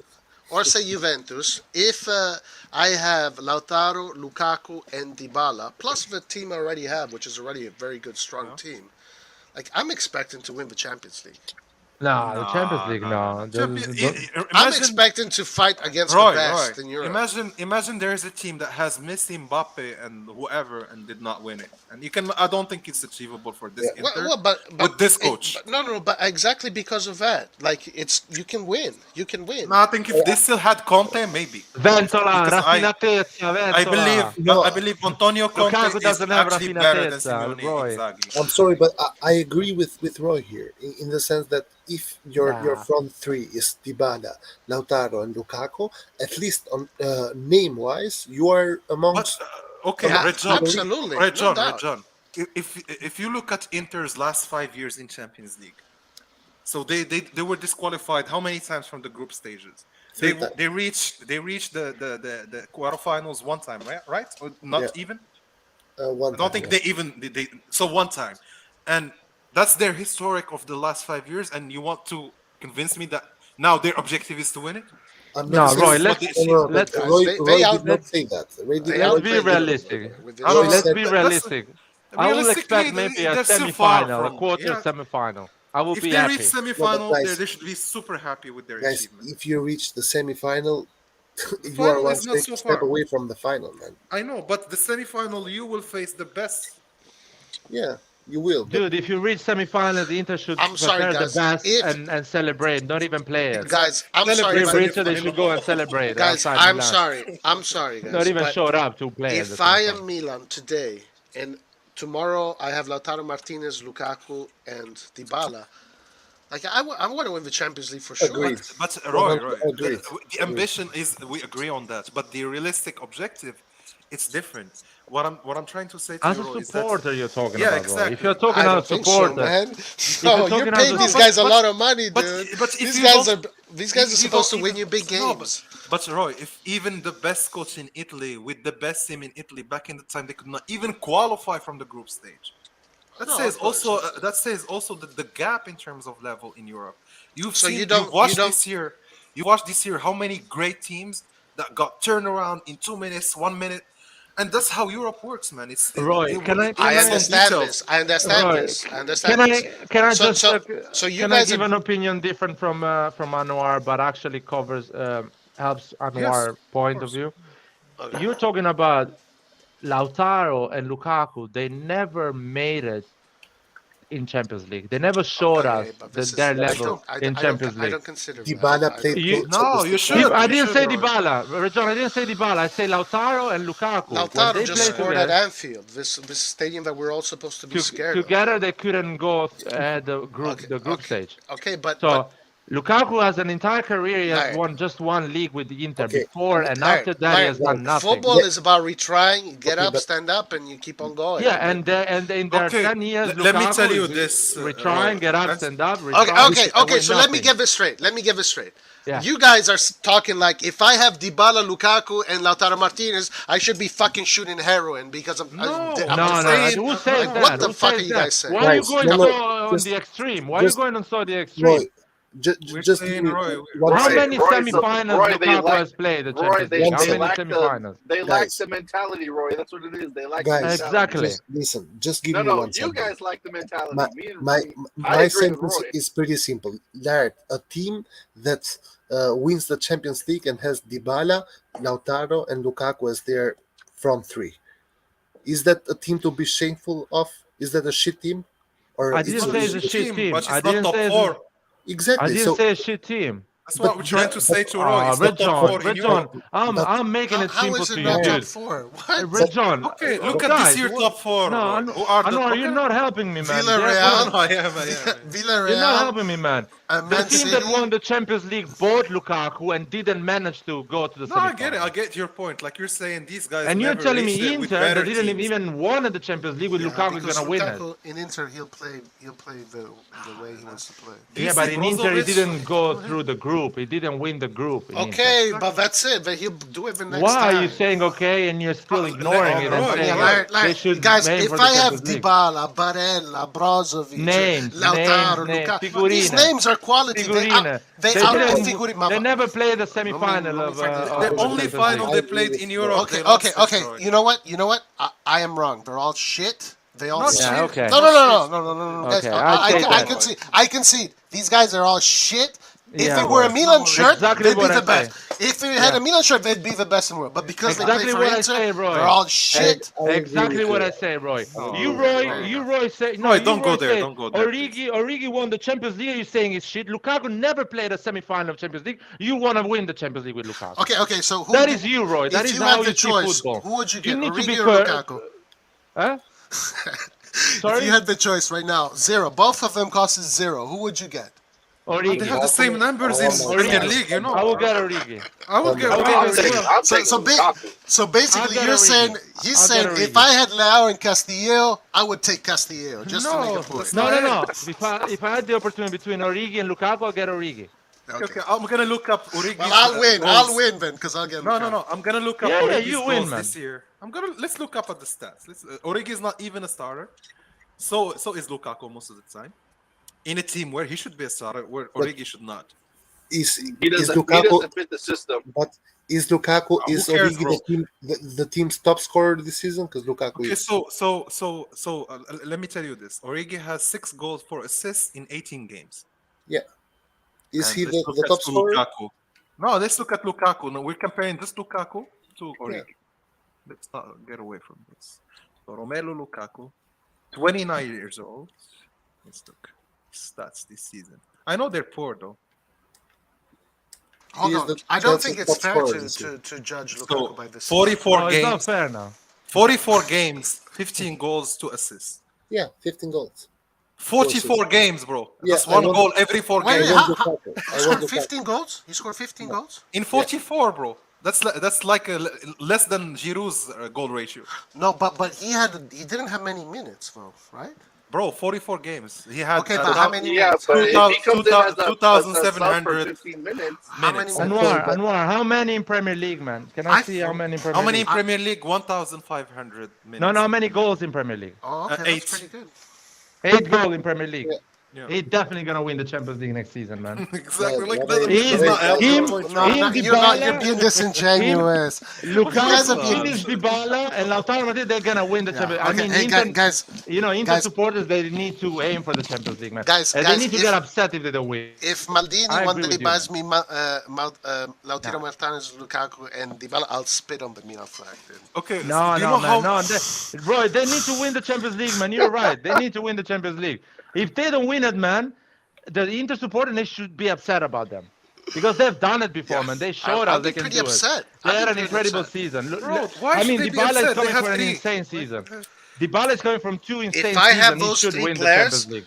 if Oh, I have yeah, those man. 3 players, my ambitions are Fuck it, yeah. maximum. You know But, what? you know- If I had 45 years old, Dybala, If I had yeah, those 3 fuck it. players with that midfield, Çalhanoğlu, Barella, Brozovic, Oh, yeah, man. Çalhanoğlu, bro. What are you saying, bro? I mean, Gosens, Çalhanoğlu, man. Every Gosens. year he's playing a semi-final. Çalhanoğlu- Champions League. Okay, Çalhanoğlu is one of the players with the best Gozen. stats Oh, yeah. in Italy. What are you talking about? In Italy, Okay, Man. okay. Çalhanoğlu No, Roy, was in they the need team to of the win it, season. man. You're right. Okay, You're no, right. sorry. If they had Diaz instead, so Diaz, I'm sorry, Barella, Roy. Brozovic, Skriniar. Roy, I'm sorry. No, you're right. They need to win the Champions League, man. With the season they had, the last 3 seasons they had, they need to win the Champions League. Well, they this are is- on the top hold of their on, game. Hold on, like, Carlo, They hold on, are hold on the on. top of the game. You You're see, right, this is man. disingenuous because in No, this is Milan, not because disingenuous, Milan man. in These are- 2003, they need to we win had them, a man. shitty, we had a much shittier so- season Yeah, than Inter Shevchenko right was now. scoring for fun Hold in on, Champions League. at hold the on, age of hold on, 19. hold on, hold on, Shevchenko hold was on. bringing Right. Dinamo Kiev When to we play a won the semi-final. 2003 Champions League, Yes, we it's the finished same thing fourth. of- We finished fourth the year before. Roy, it's the Fourth. same thing.